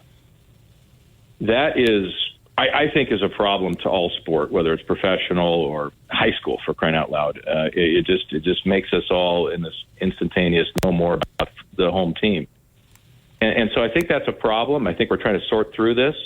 There is one thing I'd throw out there that I always come back to, Kevin, in thinking about things like this, because it sounds horrible. It does sound horrible. I think politically it sounds horrible. Like, private equity is evil. It's just people, with money that want to make a bunch of money, and they're not involved. And that part is really true. They're really not involved. They just want to throw money at it, and you make money, and they're all happy. That's it. But the reality is, too, that these government-run, government-destroyed entities called colleges have done a terrible job of educating our kids and being relevant. All they do is indoctrinate our kids, and they indoctrinate in political philosophy that doesn't work in a capitalist world. It doesn't work in a free world. And so it's not just a political statement. It's saying, what are these people doing? Talk about inflation. Inflation on college is multiples what it is at the grocery store. But nobody's talking about the fact that these are monopolies, government-run and government-destroyed. Nobody's talking about that. What would it be like for football to be run by business? I just toss it out. I think, as we look at colleges that do run more like a business, Hillsdale, others, that are relevant to what they talk about. I'm with you, but on the other hand, then their tax breaks should go away, and they should be taxed and treated as a private entity. No more tax breaks. You're absolutely right, Kevin. Yeah. No, I agree with that. I agree with that on hospitals too. So go ahead. I think that's a really fair point, though. Yeah, no, I think if they, and really they're trying to have the best of both worlds. But if you're going to have the big money in, it's, we can call them, the Boise State now will be a professional football team at the collegiate level, and no more tax breaks. And I don't think you can have it both ways. I agree. That's a very good point. You can't. It's a well-thought-out argument. There is no way they should be able to do that, nor should hospitals be paying administrators tens of millions of dollars nonprofit. Doesn't make sense. No. Well, since you've delved into that, one of our favorite topics here on KIDO Talk Radio, you have a lot of nonprofit hospitals in our area that are killing it. And again, they have a lot of sway. They have a lot of influence. How in the world would you ever, solve that issue? And it's a fair point. That is the big point, isn't it? We get entrenched, we build a moat, then we dig it deeper, we push it out further, we create new rules so that it costs more money to administrate everything. We make it indecipherable so nobody can get in. We make it so that there has to be a giant company. We can't allow any small hospitals in, like Sulzer. We can't let that happen. We have to create regulations to drive them out so that we're the only ones. That's the, if you will, the regulators, the bureaucrats' credo of anything.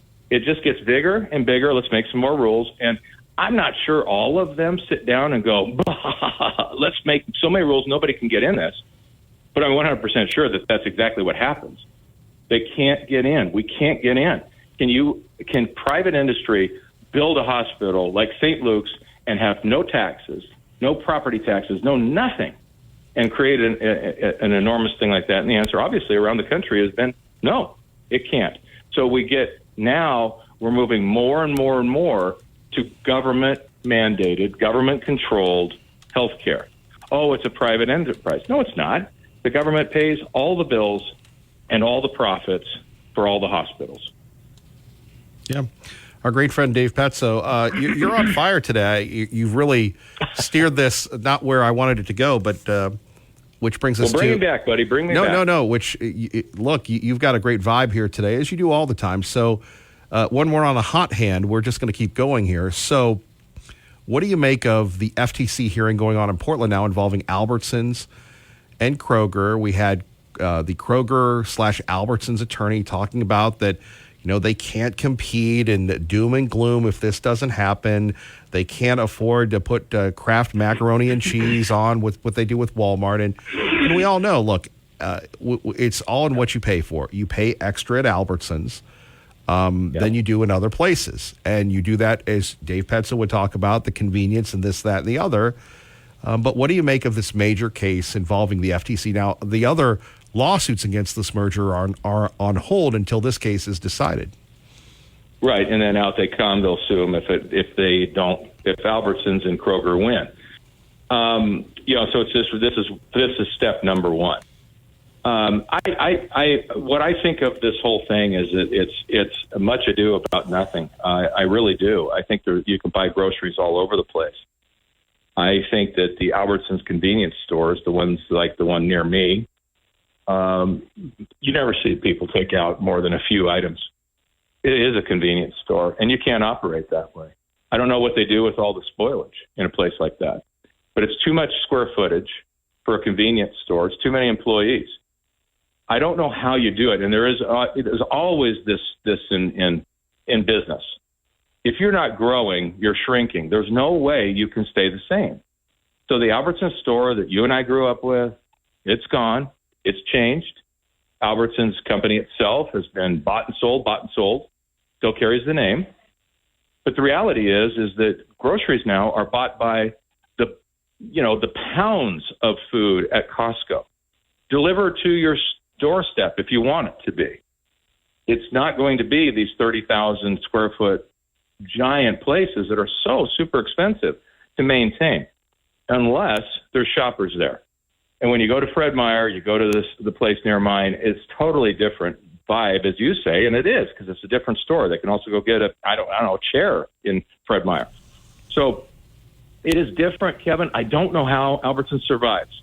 I really don't. And I understand they're trying out the superstores, but those are also so expensive. Will they be able to sell enough expensive deli food to cover the entire giant store that they have? I'm not sold on that idea, or I think we'd see more of them. We'll see how that is, but I haven't heard Albertsons, and they don't have to, break it out on individual stores, but I haven't heard them talk about how those stores are doing, if they're killing it or getting killed. And I can only say anecdotally, I don't see a bunch of new ones going up. And so I think this is an experiment. I don't know that it's going well, but again, they're trying to change and do it. Do I think Albertsons disappears right away? Kevin, I don't worry about that, but I do worry about long-term that they have got to make some serious changes. And this, to me, was one really good idea to merge with another competitor and get bigger so they can get their costs down. I know we all want things to stay the same, but they can't. Well, we will see how that plays out. Our great friend Dave Petso joining us here on KIDO Talk Radio. You have to wonder, though. I think Kroger is calling the shots on this thing, number one. And number two, I'm the only one that's going to say it. I will say this. You could see your beloved Open go away. You could see the end of the sponsorship of the Broncos Stadium. Albertsons does a lot of good work, and I understand that might be separate from it, but their community involvement is really second to none. I'd put what they do for the community here up against anybody else in the current country, including Kroger.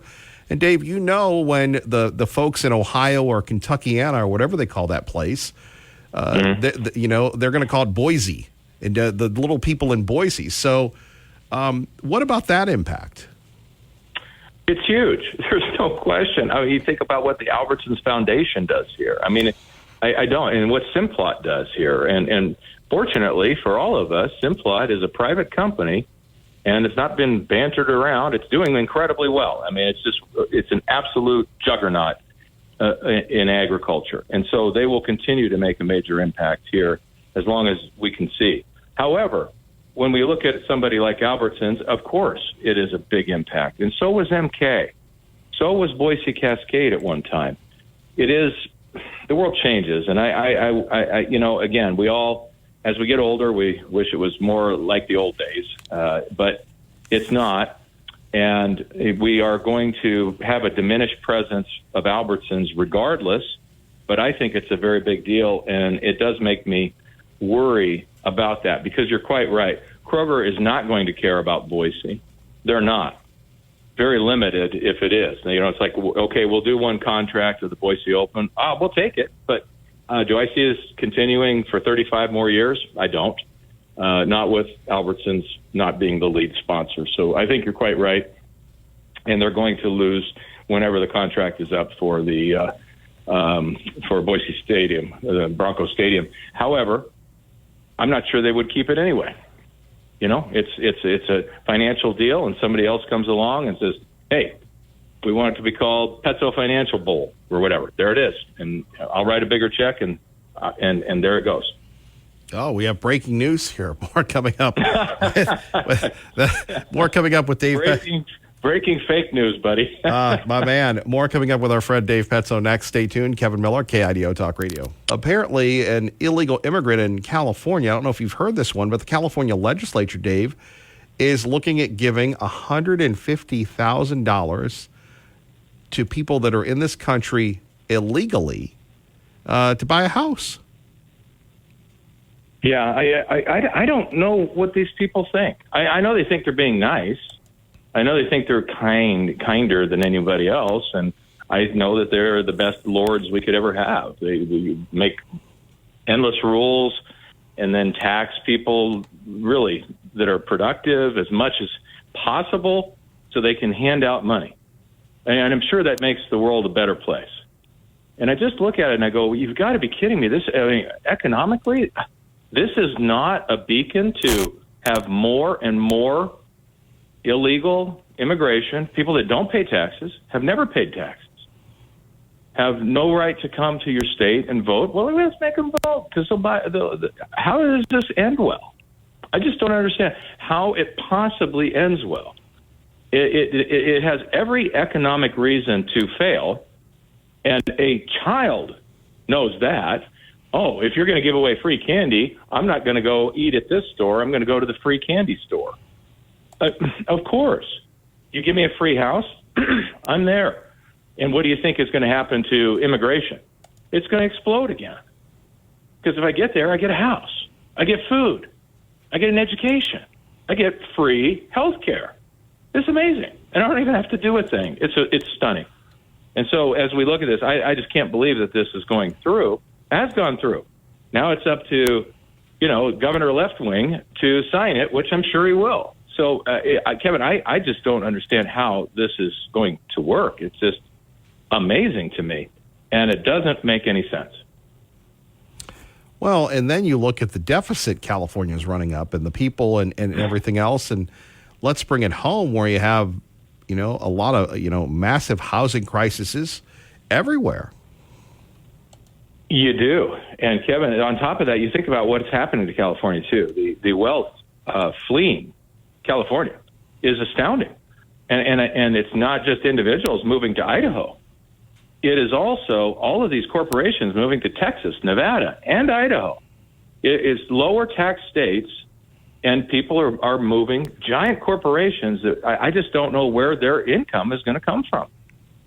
They want to borrow more money, but who's going to lend it? At some point, who is going to keep lending through their municipal bonds money to California to fuel them paying off their unions? Who's going to move to California? Their education system went from the best in the country in only 40 years to one of the worst in the country, one of the most expensive, and the kids can't possibly be coming out of there with a decent education. It's like they're beginning to look like Chicago.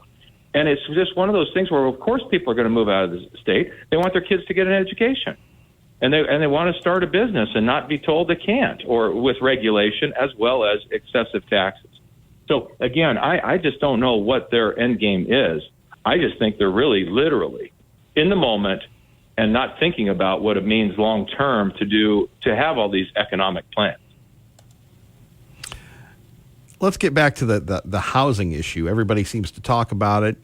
The mayor of Boise talks about it, but really nobody really solves it. And quite frankly, how do you solve it? I mean, Harris is what, 25 grand, 50 grand the government wants to give away, even though we have this debt and deficit that continues to suffocate us. And, you know, the idea of affordable housing, you talked about it last week, where tax breaks for builders to build affordable housing or single family homes that, you know, are just, becoming the way of the world. It reminds me of the old days when you and I, during the Great Recession, were talking about the cover of Time magazine when it mattered, when they said home ownership could become obsolete because everybody's renting, because nobody wanted to buy a home because they were so devalued. And yet today it's the exact opposite, where people can't get into homes. Right. Yeah, things are cyclical, and I think that we will figure out how to, people will figure out how to make enough money to make it. And they will, one day they'll learn how to save again. It'll be a really weird thing, but some high schools might start teaching the value of saving, compounding money, investing, things like that, saving up, having a decent principal instead of just whipping out a card and magically having mom and dad pay it off. It is it's a process that generations sometimes have to go through. And there's some people, honestly, I don't think I'm being mean at all. They don't. There's some people that have problem A, and there's some people that go, I don't have that problem. I don't understand it. And there's some people that can't get money right, period. It doesn't make any difference. Once in a while, we actually see them in the office, and it's just like, wow, something isn't connecting here, right? Well, I want to retire. On what? It's like really obvious, but it's not obvious to that person that they can keep spending money and not pay off their debts, and it's all going to be okay. There are people every generation, no matter what the economy is doing, and they can't be saved until they save themselves. And that is something that I wish we would do more of. But the bottom line, Kevin, is that government does everything bad, and putting them in housing is a bad idea. It's a really, really bad idea. It's corruption ready to happen. It's favored builders. It's here's another bucket of money we're going to take from these people who are productive over here, and we're going to throw it in here, and we're going to spoon feed it to our donors. That's what we're going to do. They're going to be the donor builders, and then we just spoon feed it over to them. If we could do something public-private where anybody can grab it, instead of we're just going to have this and we're going to hire it, and it has to be a union job at $60 an hour or more because that's what government does. All of those things that really impede the economics of a deal make it impossible for the government to operate it. So the more people that get involved, which government is, then we do a worse deal. If we just had something more simple, if you will do this and we will waive some taxes here to get some better housing in here for folks, but they have to pay and so on and so forth, but they have to pay less. There's some incentive there. I think you could find some balance that wasn't just this bucket of money going to your select developers. Finally, looks like the Fed will lower the interest rate, whether it's marginal or not. It's bound to have a big impact. We see that in the markets. What do you make the perception over the reality is going to influence the business of money? Yeah, here's the interesting thing. And I know it's really hard. It's super hard for people to say, well, they dropped interest rates today. Why did the market tank? Because they told us for 6 months they were going to drop the interest rates. It's not news. So the market is reflecting what it already thinks is a certainty to happen, right? Or probable to happen. And so the market is already repricing, whether it's the mortgages, which we all know have already come down, right? The price already come down. The 10-year bond has come all the way down below 4%. Why? We are anticipating a slowdown in inflation and a decline in interest rates. The Federal Reserve has done nothing. That's the market reacting to where they think interest rates and inflation are going. So the Federal Reserve controls short-term interest rates only. The markets control long-term rates. And I know we can get in the weeds and talk about the Fed buying bonds and the balance sheet it has and all that stuff. Yes, they can influence it, and they have with QE 1 through 5. But the answer is normal day-to-day operations. The market controls all of that, and you see that now because rates have not declined at all at the Fed, but they've declined dramatically in the markets. Will that impact home buying, do you think? Absolutely. It already has. We're starting to see the numbers tick up a little bit. Now, again, these are from absurdly low levels. We are so underhoused in this country because of all the regulations. Again, let's get government more involved, right? But the regulations against building anywhere. All across the country. It's not just California. They are on steroids, I get it. But there are lots of places all around that just don't want you to build anywhere, or they make it impossibly expensive for developers to put in new housing. So again, we can argue the back and forth. We need more infrastructure. We need more of this. The developers don't pay enough, or they do. It's always that back and forth. But the reality is we are under-housed per population in our country very dramatically. Now, having said all that, we get back to your point, and that is we have seen a little bit of a bounce from the lows. We've seen it come back, but these are such low numbers, Kevin, that it's really, I can't say, wow, we're really rolling here in housing. It's just a bounce back from terrible, terrible numbers. To be continued, Dave Petso, anything else you'd like to add, sir? Hey, I will add this. I don't usually watch, quotes, earnings reports, but tomorrow's NVIDIA, after the market closes, announcement will be a big one for technology and therefore the market. So all eyes at, about 10:15 or 2:15 our time, 2:30 our time to see how NVIDIA's earnings come out. And that will be a huge market mover, in my opinion, on Thursday. I mean, if once in a while, somebody just comes in right on the number and that doesn't move the stock. But we will see, because NVIDIA is really the king of our market direction right now. Well, they're calling it the new Apple. Yeah, they are. They are. And there'll be a new NVIDIA down the road, too. It's the way of the markets. Dave Petso, we always appreciate you. We'll catch you Saturday on Money Matters.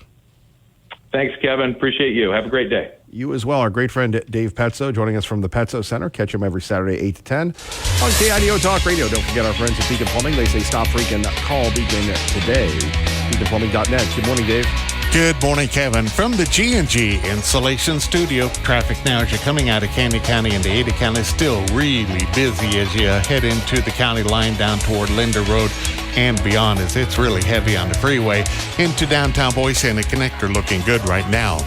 If you have leaks, clogs, or other plumbing issues, Perfect Plumbing, Heating, and Air can handle your plumbing needs. Big or small, serving Treasure Valley since 1984. They're trusted for exceptional results. Call or visit callperfectnow.com. That's your traffic now. I'm Dave Burnett on KIDO Talk Radio. Why not debate her? No way. But because they already know everything. They say, Trump's, not doing the debate. That's the same thing they say now. I mean, right now I say, why should I do a debate? I'm leading in the polls. And everybody knows her. Everybody knows me. He doesn't want to debate her, Scott. Well, first of all, as the only bona fide chicken farmer at this table, that's why I came to you first. I am offended by this. He does want to debate her. He's going to debate her. In fact, he wanted to do like 3 debates, and she agreed to this one. And he agreed to the rules against Biden, and now she wants to change the rules, even though these were the rules they used against Biden. Should he be happy that the rules would be that he can say whatever he wants? If he really wants to debate her, that would be what he would want. I don't know. They're going to debate. He needs to debate because he's going to have to hold her to account for her record as vice president, her positions when she ran for president, her record in the Senate, because no one else is going to help him. And the idea that they're calling him chicken when she won't answer a single question, a hard question from a journalist right now, is a little rich to me. But I think they'll do it, and I think they both have reason to need to show up. They both have something to prove. Yeah, very good point there by Scott Jennings of CNN on KIDO Talk Radio. I love how the moderator there was talking about, well, he's going to say whatever he wants. Well, he did that on CNN. It's not really the issues that matter. It's who gets the gotcha question, who takes down whom. That's really what it is. But you have Kamala Harris going after Donald Trump for not debating. She wants to change the rules. Come on, man. Are you kidding me? She wants to change the rules. So what? So she can just filibuster? All right, more coming up in a minute. Paid for by Ron Grant, your safer money specialist. All right, Ron Grant is with us to talk about how to keep your money safe. Ron, good morning. Good morning, buddy. Yeah, we want to keep it safe. You know, you worked hard for it, Kevin. You know, you put all that efforts and time in, and you put the money in an account, and you want to retire someday, and you want to enjoy the money that you have. But, you know, it's tied to the Wall Street casino and those 401ks and 403bs, et cetera, risk and fees. You know, if you're over 50, stop chasing the returns and worry about getting a guaranteed lifetime income that you can't outlive. And when then you've passed away, of course, your beneficiaries will get the balance. Traditional plans just don't offer that. You know, I provide for my clients a lifetime of security through that lifetime of income that you can't outlive. And that's important, especially when you want to retire. You need an income stream to live on. And, Ron, how can people get a hold of you to get more information? Well, I put together a great educational website, Kevin. There's articles on there that they can read. There's videos there that they can take a look at. Heck, there's even a book they can download, 10 Things to Know About Retirement Income. And then they can email me from the site, safermoneyspecialist.com. And, of course, we can have a phone conversation right here in the Treasure Valley, 208-660-1372. Ron, we appreciate it. You have a great day. You too. Take care. Paid for by Ron Grant, your safer money specialist. All right, we do appreciate that. Phone number's here, 580-5436. 580-KIDO, to debate or not to debate, that is the question. Off 1/3 of this campaign, and members of the news media have let her. She's not answering questions about. We know her position. She's against fracking. She's against private health insurance. She's against gasoline cars. That's what she told us when she ran for president last time. She doesn't want to talk about those positions. That's why she's stalling it. And she should do an interview. I'm just politically saying, Brad, and you have to acknowledge that it hasn't been that bad to this point. She's going to show up. It is coming. She'll show up at NPR or somewhere like that, but she's not going to take tough questions. She's going to show up on a network, and she's going to have a sit-down conversation. She has already said, her campaign has already said that that's going to happen. If you're waiting for the date, everybody else is waiting for the date. It's a month. She's actually on the ground. She's doing bus tours across the state of Georgia. She is talking to the voters. She's the last one in the room. Let's hear it. Oh, which Kamala is it? Is it Kamala that's against fracking, or it's Kamala that wants to save America? Thankfully, we can ask that to Mark, the watchdog of Eagle, Idaho. Good morning, Mark. Oh, God. You know, good morning, Kevin. You never know what's going to come out of her mouth, besides her cackling hyena giggle. You know, I was listening to you earlier talking about the government and what Elon Musk discovered when he took over, bought out Twitter, which is now X, and Zuckerberg, who himself looks like some artificial intelligence. Just looking at that guy, he looks like an AI-created drone of some sort. But, you know, what he said about the government, well, you missed one. Just recently, you heard about what happened over in France with the CEO from Telegram, Pavel Durov. Did you see? I sent that to you. Well, contrary to belief, I do get information besides you. I do appreciate what you sent me, but yes, I'm aware that they got him. Well, you didn't mention it, Kevin.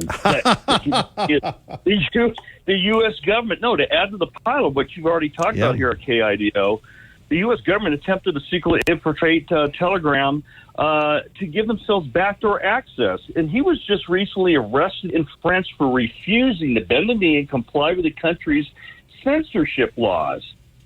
Okay, so this is the kind of crap is going on a worldwide basis.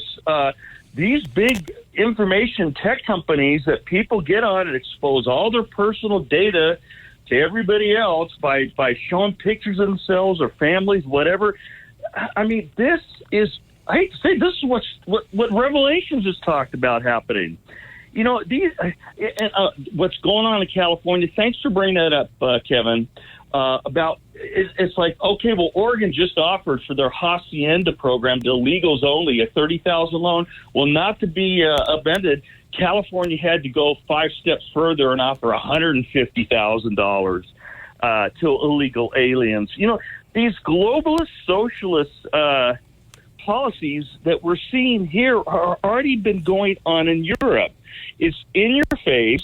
They don't hide any of this anymore. because they have invaded so much and corrupted so much of our government internally, our government agencies here. Now, earlier this year, you wonder how they're going to pay for that?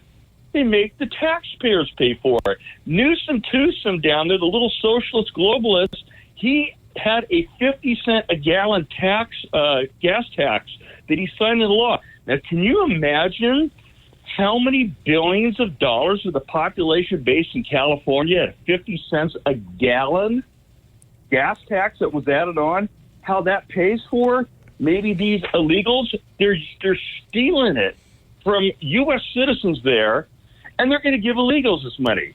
Interest-free loan. This is outrageous. This is disgusting. It violates the Constitution of our country, but we have not even the quiet little church mouse rhinos out there, Republicans, that will do a damn thing about it to stop it. Again, they've infiltrated it. Another news story, and this is what's scary. This is why I really feel we're going to have another stolen election. I'm reading yesterday about hundreds of former aides to Bush, Romney, and McCain. I never did like the Bushes. Good old Daddy Bush was a CIA head at one time. Romney was another crook. He's McCain. I mean, look at their vile hatred of Trump. That apparently their former aides are going to endorse Harris. About 200 of them. I sent you that article yesterday too. Do you see what's going on here? These people have become so powerful within our deep state government, so corrupt, they are exposing themselves right and left. It's like a cancer that's just right. It's like they're like a skin cancer on the nation. They're popping up all over the place. They don't care to hide any of this. I'm constantly reading on a day-to-day basis what's going on with the election system and our banana republic system of elections here, and how things are being done behind the scenes by the Democrat Party and the deep state to corrupt this next coming up 2024 election. I really don't think, even though Trump should win, like I said, by a landslide, it won't happen. And I'm wondering, everybody out there, I don't expect people to call into Kevin Miller at KIDO and express what you're going to do when they steal this next election. But, it's the people out there, and I'm going to warn the government out there that the people that don't call into the shows are the ones you better worry about out there, folks. And I don't mean the good people out there who support the Constitution. It's the people you don't hear about that don't call into KIDO and say what they really feel about what they see is going on to our nation and how it's being undermined and taken over from within. Those are the people you got to worry about. I agree, Mark. Thank you for the call. Kevin Miller, KIDO Talk Radio. Tomorrow, giving a speech, you can go to Facebook or the Idahoans for Majority or anybody else to see her. We've had Riley on. I think she does a great job talking about just the craziness of men and women and men competing against women and nobody doing anything about it. It just really makes you wonder where we're going in the search for sanity, which is what we try to provide for you. But she will be on with Clay and Buck. I want to thank her for joining us last week, or maybe it was 2 weeks ago, but she'll be on with Clay and Buck today. And of course, she works for Outkick that Clay used to found, now associated with Fox News, has a great podcast. But we're so blessed in Idaho because it's how America used to be. And we don't see a lot of the craziness. And again, we'll go stereotypical, we'll go LCD, we'll go lowest common denominator. We will go with the California craziness that's going on with a state that can't afford to pay its bills, now all of a sudden going to give $150,000 to illegals. And how in the world are they going to pay for that? We'll talk a little bit about that coming up. But then the California craziness where we have people that are saying with a straight face,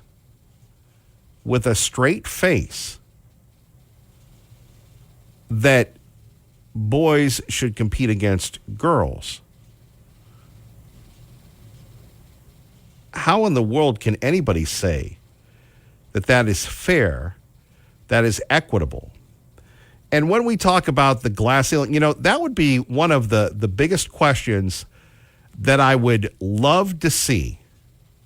And I'd love to hear somebody ask the sitting vice president, the number one nominee for the Democratic Party. Do you believe, as a little girl, whether it's field hockey or basketball or anything else, that you should be able to compete against girls, biological girls, or should you be involved in people that want to change? There are some things in life that we're not going to agree on. But I really believe that Idaho should be, which is what it is, a live and let live state. If you want to do that as an adult, okay, look, as a Christian, as a Catholic, I'm not going to judge you. I may disagree with it. I may say, you're misguided. I may say something else. But the idea that kids are doing this, and if you don't let your kid do this, if you don't let your kid get their way, that something, some type of irrevocable harm will come to these kids.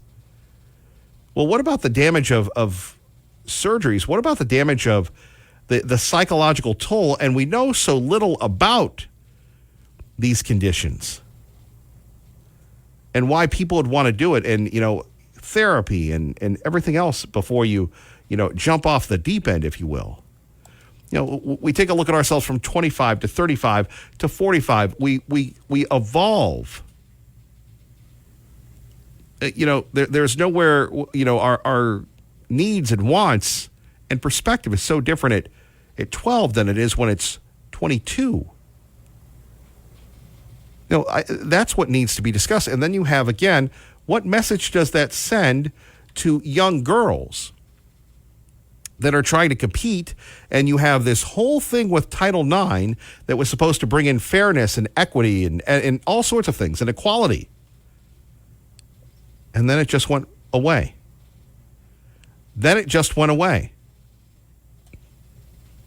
With this issue. I would like the vice president to answer that question.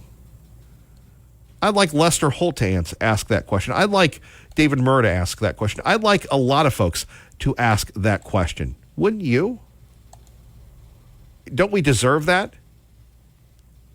And you're going to go, well, Kevin Miller, it's no big deal. It's athletics. Tell that to the parents in and out, day in and day out, that support their kids, and the coaches. We'll talk a little bit more about that. We sure appreciate you joining us. Stay with us. Stay on the right side. Kevin Miller, KIDO Talk Radio, 580 KIDO. I'm Donald J. Trump, and I approve this message. Everyday prices are too high. Food, rent, gas, back to school clothes. That is called Bidenomics. A loaf of bread costs 50% more today. Ground beef is up almost 50%. There's not much left at the end of the month. Bidenomics is working. The price of housing has gone up. It feels so hard to just be able to get ahead. And we are very proud of Bidenomics.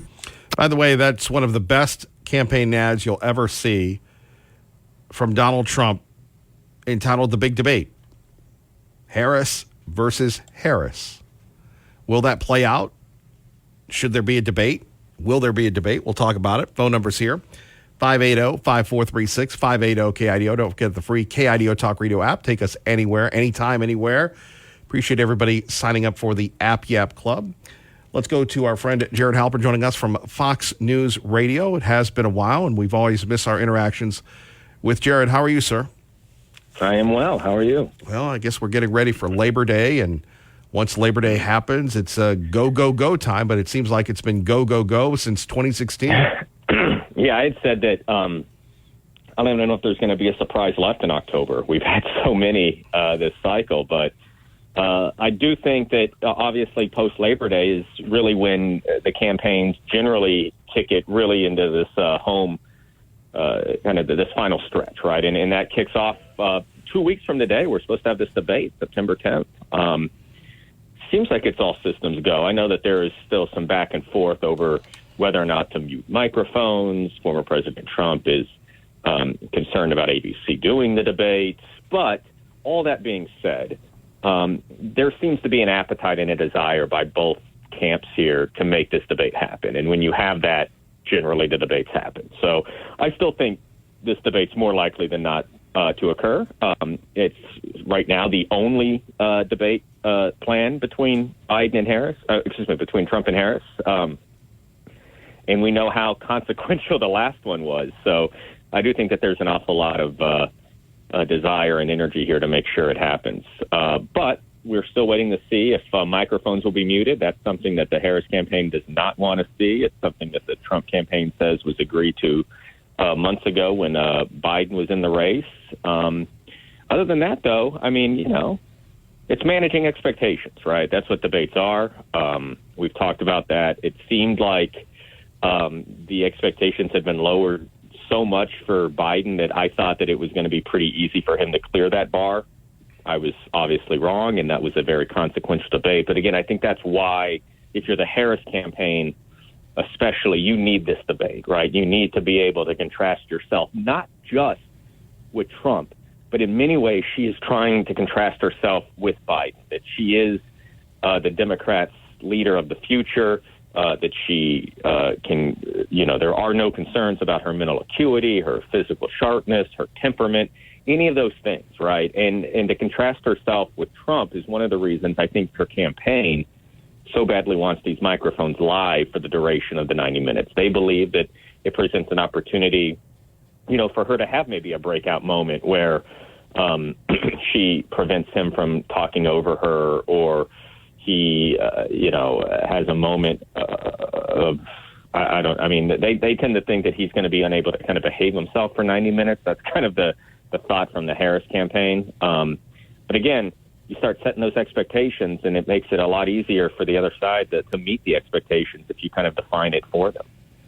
Well, and again, it seems kind of silly, but will the mics be turned off as we've discussed? And should they sit down? Should they have notes? And sounds like that. Neither of those will happen. We're told that the Trump campaign said that Harris asked for that. The Harris campaign says they did not ask for that. So it seems like this would be a standing debate without opening statements and without notes, which is kind of what we've come to expect in these debates. But listen, these are important, and the debate about the debate is time-honored a tradition in this country. It's the debates themselves, I think, and so in some ways, it's kind of a signal that we're returning to a normalcy of this new campaign. What do you make of that we're only going to have one, at least right now? Do you think there'll be more? Well, I think it's a sign of a couple of things. One, I don't think campaigns need debates like they used to. I think that with social media, with digital platforms, campaigns are becoming very adept at reaching audiences they want to reach without the kind of media moments that have been a part of previous campaigns, for better or for worse. That's one of the reasons that Harris hasn't had to submit to kind of a major network interview, right? She's going to get her message out without that network kind of interview. I think she's going to do one, but that's one of the reasons they haven't been urgently putting one together. It also speaks to the challenges of kind of these ad hoc debates, right? We don't have the debate commission this cycle as we have had for the past 40 years, that kind of independent body that worked with all of the networks and worked with the campaigns and came up with a schedule and a timeline and venues and did it kind of the way that they've done it. That is a modem and a medium that a lot of the campaigns, both Republican and Democrat, thought was outdated, thought that it needed to be revamped. And so you have networks basically pitching to campaigns and trying to put it together. That's how the CNN debate came together so early in June. It's how this ABC debate came together. You saw Trump try and put a Fox News debate together. The other side, the Harris campaign, has not agreed to that. And so it speaks to kind of the challenges, right, of putting together these debates in the type of saturated media market we have right now.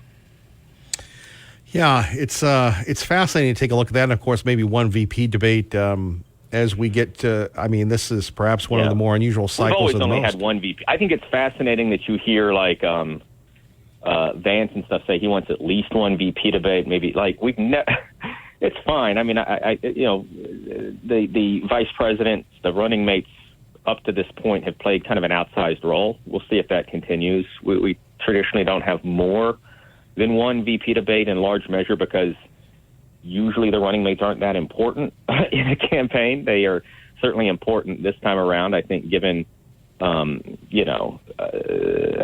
they both came to be and kind of obviously everything is kind of heightened in the type of, as I said, media landscape that we're in. But it would be a departure from kind of the norm if we have more than one VP debate, especially if you have two VP debates and only one presidential debate between Harris and Trump. That would be kind of a role reversal in my view.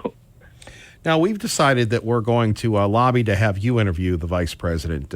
Hopefully, you'll be the Let me know. Yeah, I'm ready. I can do it. I don't think I'm going to be their first choice, but I do think she's going to have to do an interview, right? I mean, on the one hand, I don't think that it is an important a thing for most voters or most Americans as it is for folks in my line of work.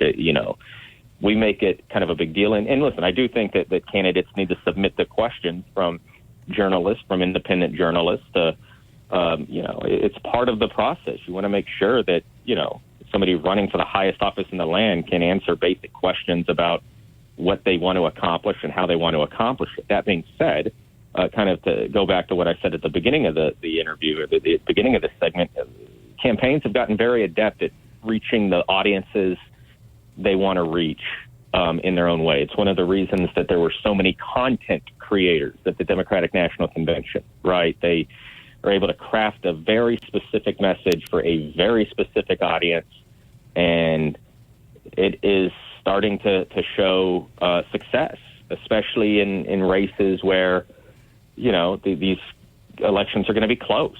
And if you can get out the Gen Z vote in a way that it's never come out before, at least when you think about the under 30 voting group, that's probably a return on investment. But it is a departure, certainly, I think, from what most Americans are accustomed to seeing in a presidential debate. Jared Halpern, we always appreciate you, sir. Sure thing. Our great friend Jared Halpern joining us. More of your calls next. Kevin Miller. Even, good morning. You're on KIDO Talk Radio with Kevin Miller. Thank you for the call. Yeah, good morning, Kevin. So I keep hearing how everybody's upset, how Kamala Harris is not answering questions and she's not telling her platform. I'm surprised that people aren't seeing it. I think, in my opinion, her platform is not to tell anybody her platform. She's going to go the entire campaign with saying as little as possible. She's going to say we're going to do interviews. They lie about everything, so why aren't they lying about doing an interview and telling her platform? She's running on a campaign of Donald Trump bad, and I'm joyful, and this is the happy part. I think that's what her campaign, her running campaign is. She's not going to tell everybody what she's planning on doing. She's going to stay quiet the entire time, and she's going to just try to baffle America into accepting her as the president without saying a word, because everybody hates Donald Trump and they've convinced everybody that he's bad. Well, it's just the typical stick and move strategy, right? Stick and move, and move, yeah. I mean, I think that's what their strategy is. The strategy is avoiding the questions, which she's done already for over a month. And I mean, as you can tell, the media is not calling her out on anything. Anything she says is the truth, regardless of what she said in the past, so we know they're already lying. So why do we expect her to actually tell us the truth if she does actually tell us her campaign? Or tell us her plan? I think everybody who's getting worked up and frustrated because she's not doing interviews needs to actually say she's lying and call her out and make her actually come out and talk to people. Well, no, I agree, and I think the media in their own self-serving way is trying to do that. They don't care what she think says. they're They just human. want her to say it. Yeah, they just want her to say something, regardless if it's a lie. They just want her to say something and to give the people a direction. But I think her campaign, and Joe Biden did his last campaign in his basement. Why can't she do hers without answering any questions? I mean, as it is, they're proving that America votes on party, not on policy. And that's their game plan is Donald Trump bad, and we'll get these votes because these people are voting on party, not policy. Well, that's how Joe Biden got the boot. Yeah. You know, I mean, He you got take a the look boot at because it. We've said this. Lars has said this. Really, the Democratic Party, if you're a Democrat, you haven't voted for a presidential candidate since 2016. It's been the party leaders that have decided who's going to run. Yeah. And why doesn't the mainstream media point out the fact that she didn't receive a single vote? Oh, I don't know if you caught I mean, it's something worth watching, Stephen, just for your own. It will fire you up, but these questions will be answered if you just go to YouTube, Google, or YouTube this week, the past episode with Tom Cotton, Senator Cotton, and Jonathan Karl. Just go to his interview, nobody else. It's in the middle of the program, and listen for the 10 to 15 minutes of Jonathan Karl basically acting as a surrogate for the vice president, and Tom Cotton going, she's never said that. She's never said anything, but Jonathan Karl represents I heard the the media. clips. Yeah. I heard the clips, and it's aggravating. I do get fired up every time, and it's like, I live here in Idaho. What am I going to do to convince people to open their eyes and wake up and call it for what it is? I've got a brother-in-law who voted for Biden, and we started talking about the debate the other day, and he's like, "Oh no, the last election was the most fair election ever." It's like, are you kidding me? Yeah. The tallying. Yeah, they tallied everything the best they could, because the best ever, because it was all crooked. But what about this and this? And after I pointed out some of the facts about the ballots that were pulled out afterwards and the counting of mail-in ballots that were post-dated afterwards, and he acted as though he didn't even know what I was talking about. He's like, "Oh, I don't know about that. I don't know about that." It's like, where are you getting your news? Are you getting your news from the mainstream media, or are you actually listening to what's happening? I think America is just the part of America that is voting for Biden. It's a part of America that just is uninformed, unfortunately. I don't think they really know what's going on.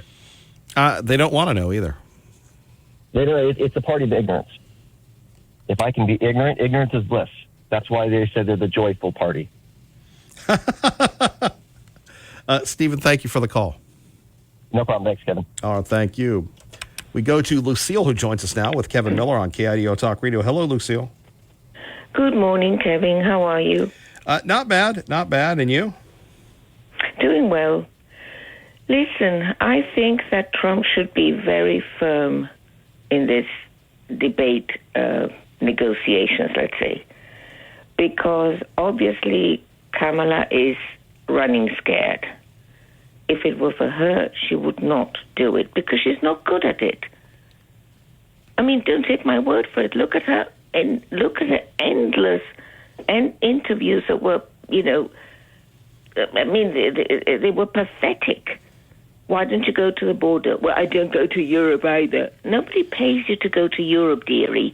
Your job is to go and secure the border, not go gallivanting in Europe. I mean, she's not good for it, and that is why she's been hiding. And now, she feels cornered, and she just does not want to do it. And now she is demanding notes. Why? Because it's obvious that she does not have a command on the various issues, and she is unable to discuss them in depth. So, she has to have her cheat sheets, and also, why wouldn't we think that ABC, being so partial to her, would not give her, questions ahead of time, or prepared notes, or whatever it is that's going to be her notes. And also, Trump should be prepared because they are going to school her to blame absolutely everything on Trump. And if the microphones are not off, she's going to interrupt him all the time, saying, if he says you were not good at the border, but it was your fault because I couldn't do it because you make such a mess. And that cannot happen, Kevin. That really cannot happen. Enough giving these people facilities. Enough. They don't. No, I think that he should just tell her no. Say, okay, then no debates. See you later. Exactly. I think he should say, look, either we do it like we did, like the debate with Biden, which you Democrats set the rules, so we stick to them. Right. You agreed to it. So either it's that or no debate. Yeah. But you're going to have the people in the media that are going to go, oh, well, he's afraid. He's this. I mean, it's so juvenile. Kevin, the media are going to demonize Trump come what may. If he wants a debate, it's because he's a misogynist and he wants to harm Kamala. If he doesn't want the debate, it's because he's running scared. He should not give a flying flag about the media because it doesn't matter what he does or he doesn't do, they are going to demonize him. So it's a waste of time to pay attention to what the media says. The media are on Kamala's side. They carry her water. They're going to do everything possible to put her as Kevin. Months ago, they were saying that everybody thought that she was what she is. Stupid, silly, cackling, uninformed, out of touch. And all of a sudden, 2 months later, she's a second coming. Now, doesn't that tell you something? And it's not that Kamala all of a sudden had this epiphany and became a wonderful statist. No, she's not. She's a cackling idiot. Yes, she is. Well, she is, and they know it. So now they have to build her up, and they have to demonize Trump more than ever. So whatever he says is going to be terrible, and all her cackling imbecilities are going to be wonderful, absolutely marvelous. Winston Churchill, God knows what. So they have to be prepared for that. So Trump has got to totally ignore the media, because whatever Trump does or he decides to do, it's going to be bad according to them. He should be the caravan that continues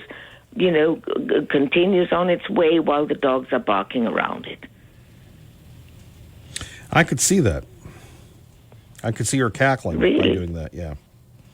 Yeah, and no open microphones because she desperately needs that, because it's going to give her an opportunity to constantly interrupt him.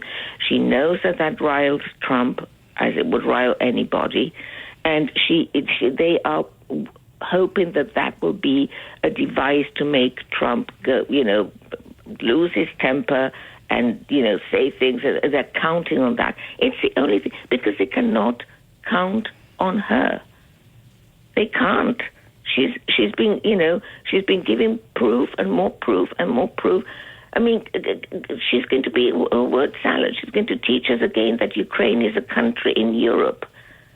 And Russia is a bigger country, and it invaded Ukraine, and that is bad.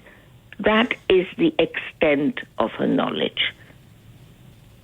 Do you want that as a president, Kevin? I don't. No, I don't at all. And look, I'm a woman, and yes, I'm a woman. I had never any doubts of my gender.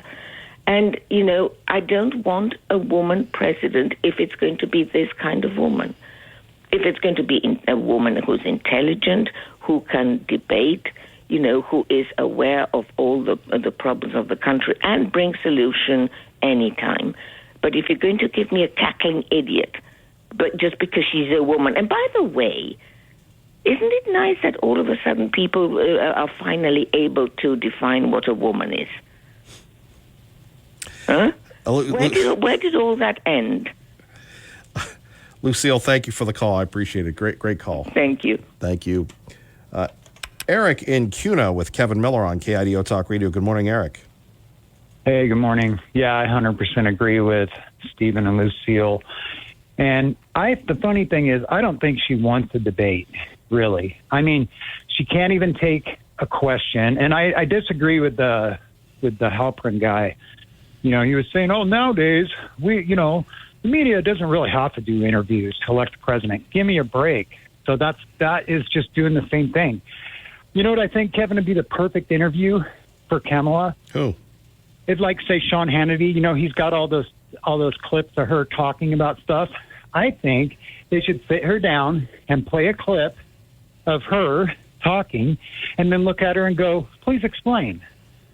And I think it's great that Donald Trump is running commercials with her talking. I mean, people really need to hear what she says.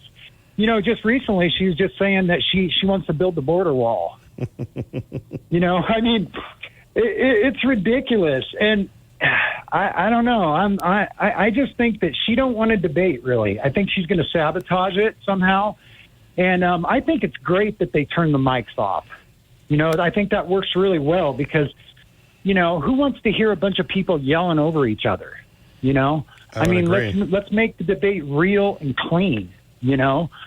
And I don't know. I don't think she can think on her feet. And that's why she's scared of the media. And I think it was like Stephen was saying, I think that's their goal. I think they want to just keep her away from the media. And, oh, Joy, Kamala. And we just see little clips of her dancing around and laughing and a bunch of garbage like that. It's all about, you know, brainwashing people with these fuzzy emotions that are fake. Well, And, it's the whole cult of personality. Yeah, cult of personality. It's funny how they call the left. I just saw this thing saying that what Katie Couric was saying that the MAGA movement are brainwashed and they need deprogrammed. No, it's actually the other way around. You all are brainwashed and you need deprogrammed. They don't think for themselves. Let's face it, they really don't. I mean, when you keep hearing them say Project 2025 and Trump's a misogynist and this, that, it's like, man, you guys sound just like CNN. You guys, all these people and their talking points about Trump, I mean, it's like the media is just speaking right through their brain. I mean, they live in their filters. You know what I mean? They don't think for themselves. You know, these people that are just brainwashed, it's really sad. And another side point, you know, good old Tim Walz. I was just reading, you know, who his good buddy was going way, way back. Who? You remember that Sandusky guy? Jerry Sandusky. Yeah. Him and Tim Walz were good buddies.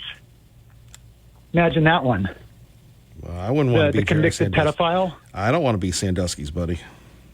Well, Tim Walz is his buddy. I mean, I guess they're not buddies now. He's in prison, but well, with friends like they that, go way back. Wow. They're good buddies. Yeah, imagine that one. Not surprising, but Donald Trump, I think that he needs to make more commercials, like the one you just played. He needs to make more commercials of clips of Kamala talking. But who's going to see the commercials? Who's going to play them? I mean, I haven't seen a Trump commercial at all. I'd like to see a Trump commercial. I mean, even if Trump pays for the airtime, is he really going to get the coverage, or are they going to throttle him and hold him back? Well, we know the answer to that one. Well, yeah, they've been doing it the whole time. But I think an interview with Kamala, the perfect interview would be like Sean Hannity. And he could have this big jumbo screen, and he could just sit there and play clips of Kamala talking. All these crazy stuff she said over the last 5 or 10 years. And he can just play a clip of her talking and then be like, okay, explain. You know what I mean? That would. Well, a lot of people don't understand that Sean Hannity is at his best when he's interrogating people. He's great. Yeah, he is. And he is really on a rampage. I've heard a lot of clips of her saying the craziest stuff. And it's just like, I just don't get people's mindset right now. I mean, you know, you already have RFK. He's a Kennedy, a Democrat. And even he's smart enough to understand that these people are going to ruin the country. He is I agree, Eric. I got to run. Thank you for the call. Kevin Miller, Beacon Plumbing brings you Fox News, KIDO Talk Radio. Phone number is 580-5436, 580-KIDO. Let's go to Ray in Caldwell. Ray, good morning. You're on KIDO Talk Radio. Thank you for the call. Kevin, can you hear me? I can. Go ahead, please. Okay. I have a comment on the two political conventions we just witnessed, the Republican and the Democratic conventions. So it's sort of like a political science question for you. And I genuflect in your general direction. You are the political science person in Idaho, the go-to guy.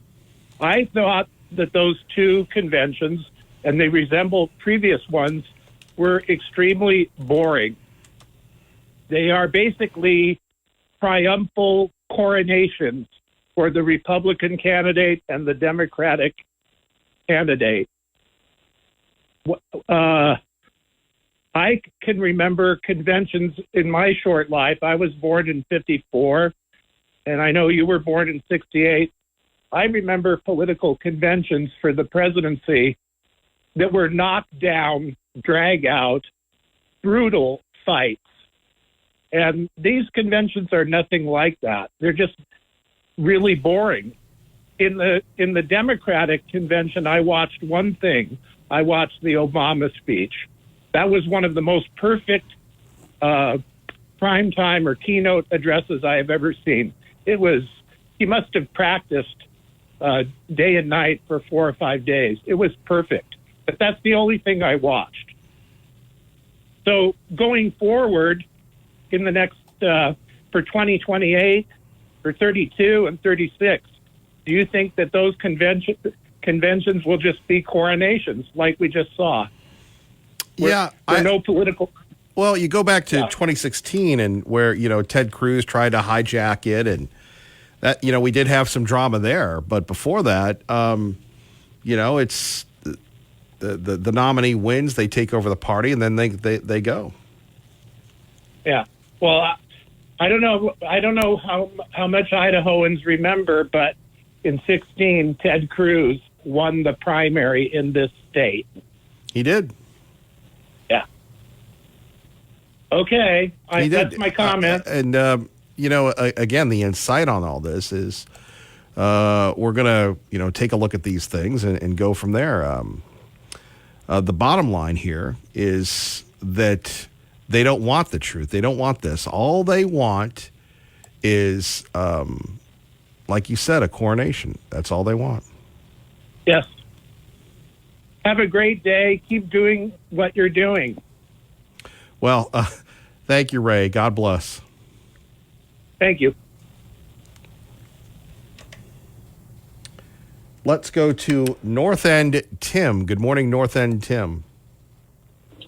Hello, Kevin. It's North End Tom. Tom, my bad. To be on your show, sir. My bad. No big go ahead. deal. Go ahead, please. Well, hey, we've been talking about the media and not having a fair shake for our debates. And I think all the points that have been brought up are valid and true. But I think we might be missing the root cause of all this. And my theory of the root cause, you see even the local NBC Channel 7, they're putting the same sound bites out as the national media of whatever, if it's CNN or NBC or MSNBC. They're all owned by the same entity. And I think that it's a massive media operation. I mean, think of all the local television and radio stations with public radio, and they're all getting the same talking points and fed the same information because they're all owned by the same people. And I think North End Tom, let me jump in. Part of the interruption, but look, the TV people and the media people, they listen to this show. They hate this show. They hate this host. They hate the audience. They will never acknowledge us. So what would you say to them directly, the liberals in the media that hate us? You're talking right to them.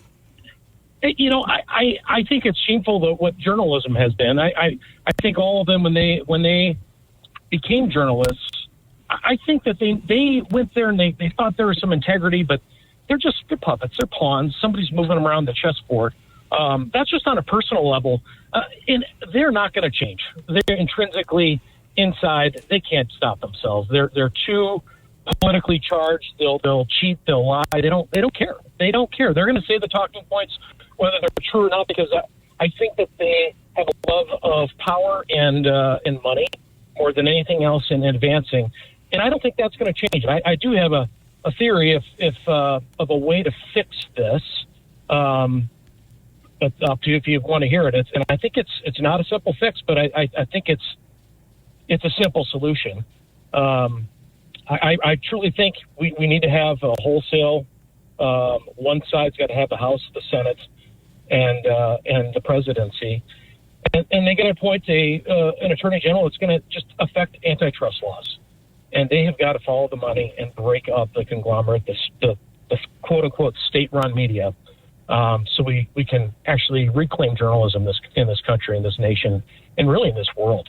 The end of times gives us a warning about what is true is false and what is false is true, and that's happening. I would love to just stall that a little bit and save some more souls, and not have everyone get so easily deceived. But I think the only real fix is to force them through an antitrust breakup and just crush it. We shouldn't be seeing the exact same bullet point, a cookie cutter, press word for word sound bites read by all of these quote unquote journalists. It's just a facade, and they're not fooling anybody.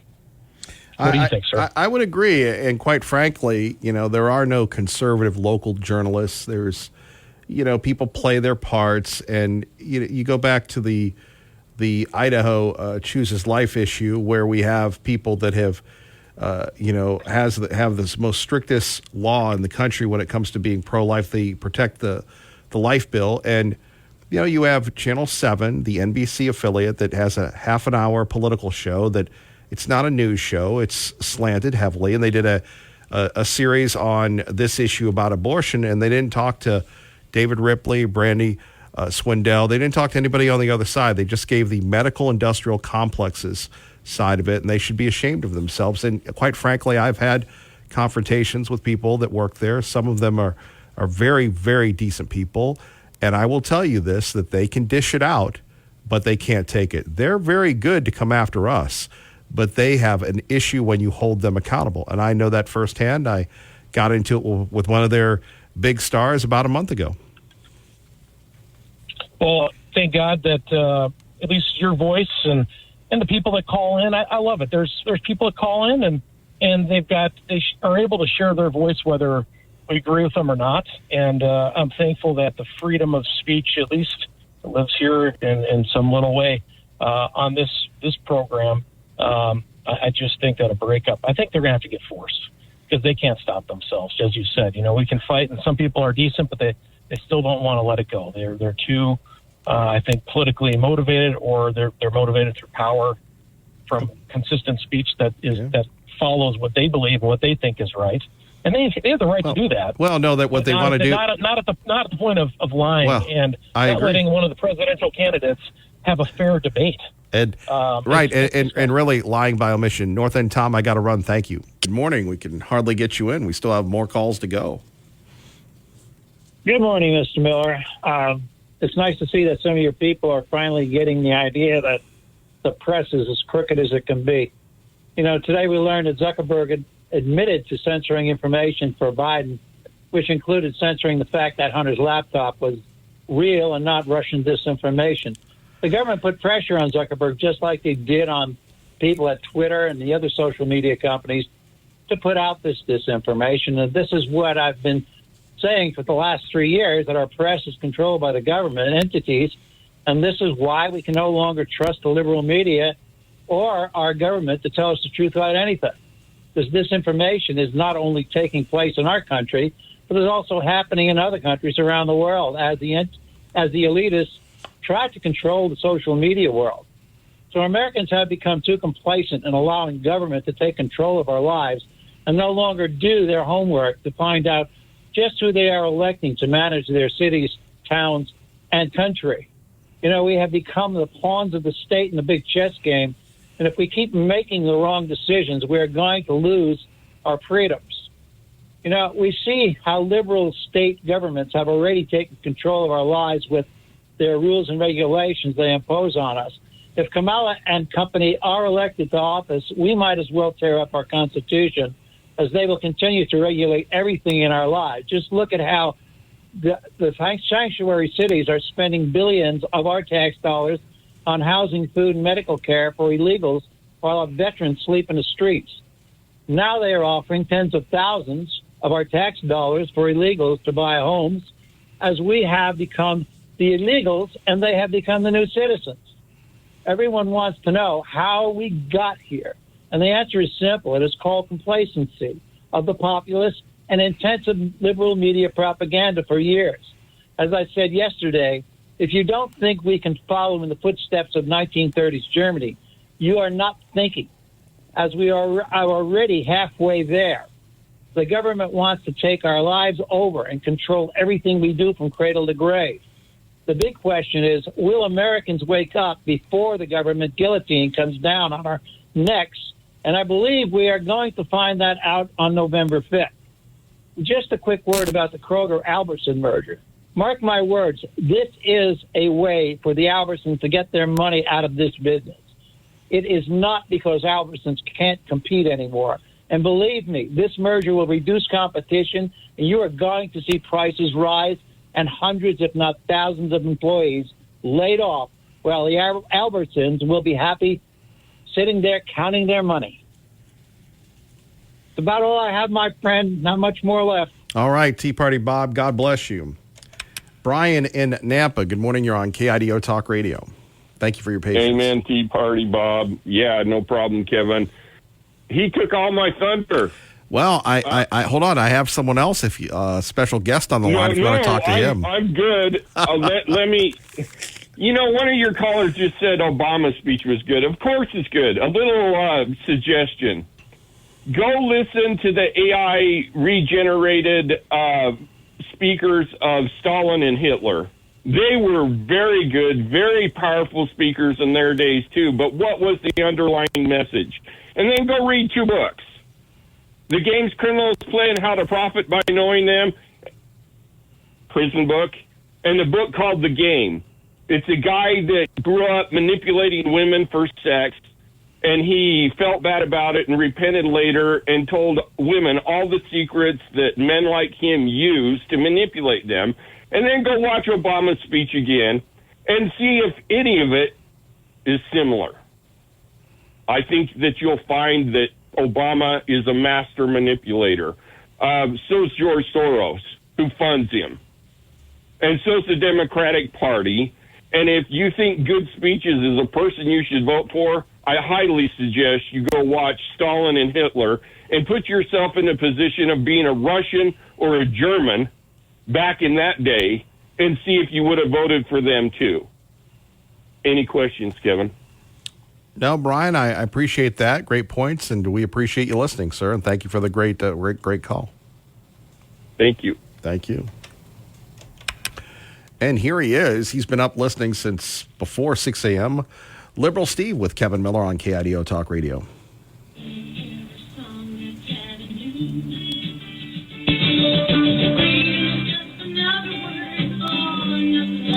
I don't really know why he does that. It's not that anybody can really hear the music anyway. Freedom's just another word for nothing left to lose.